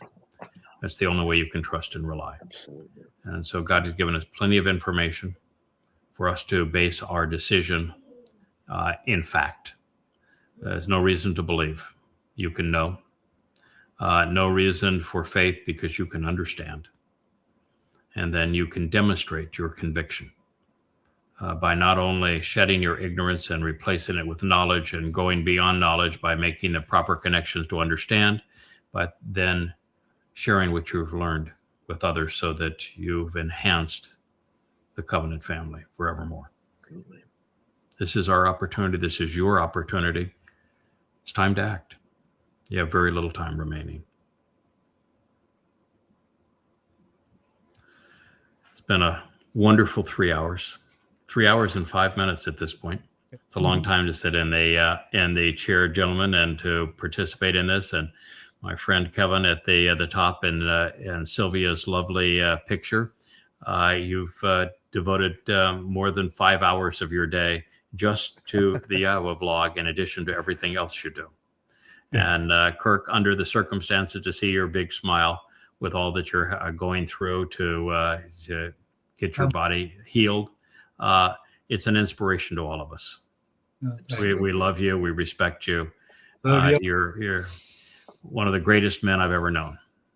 And Dr. Jeff, what a huge improvement our messages and these family hours are with you participating. You represent Yehudim brilliantly. You're articulate. You've got great knowledge. You have the thing that's missing from so many. You have a deep passion for your people and conviction in what you know. And we've had a almost 24-year relationship. We go back a long, long time together. Yeah. We've come a long way. Yes. I appreciate the kind words. Yeah. And we couldn't get this done, by the way, without Rich. We are totally dependent upon him. I like being dependent on him because I love him. I trust him. He has just like if a man had a perfect personality to fit into our family and get this done in our home as and delivering this program, Rich is like, if God designed, I'm going to give you the perfect personality to get this done. Right. His skill sets, his attitude, his aptitude, his knowledge, his passion for Yahowah. Says, I've got the perfect guy. It's like it says, okay, I'm going to send part of me down there to get this done for you, and that's Rich. Yeah. So we really have such a marvelous inner core of people, and fortunately we do, and we all get along because we're going to be working together for the next 1,000 years. So the Covenant family is awesome, and the Covenant family rocks. It does. It absolutely rocks. We are absolutely what Yahowah describes as a rock of salvation, and through whom he is all in. He's pleased with what we're achieving together, and it's amazing. He is the enabler of all of it, and yet he takes credit for very little of it. Mm-hmm. Yeah. Can I just throw in one quick thing? Your shows with Kevin on the news are just great. I love the vlog on the blog. It's such a fun idea. It takes us back, of course, to 1,000 times better than the Shattering Myths days.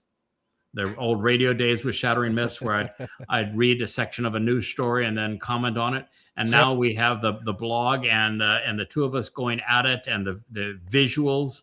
Oh, what a huge opportunity this is to cover the news. And today we got to cover such important information. It's my favorite is to do those programs. So I hope there is useful for others. Yeah. Well, good night, everyone. It's Shabbat Shalom. Look forward to talking with you again in a few days. Good night. Good night. Good night. Shabbat Shalom. Out on the road to Shammai.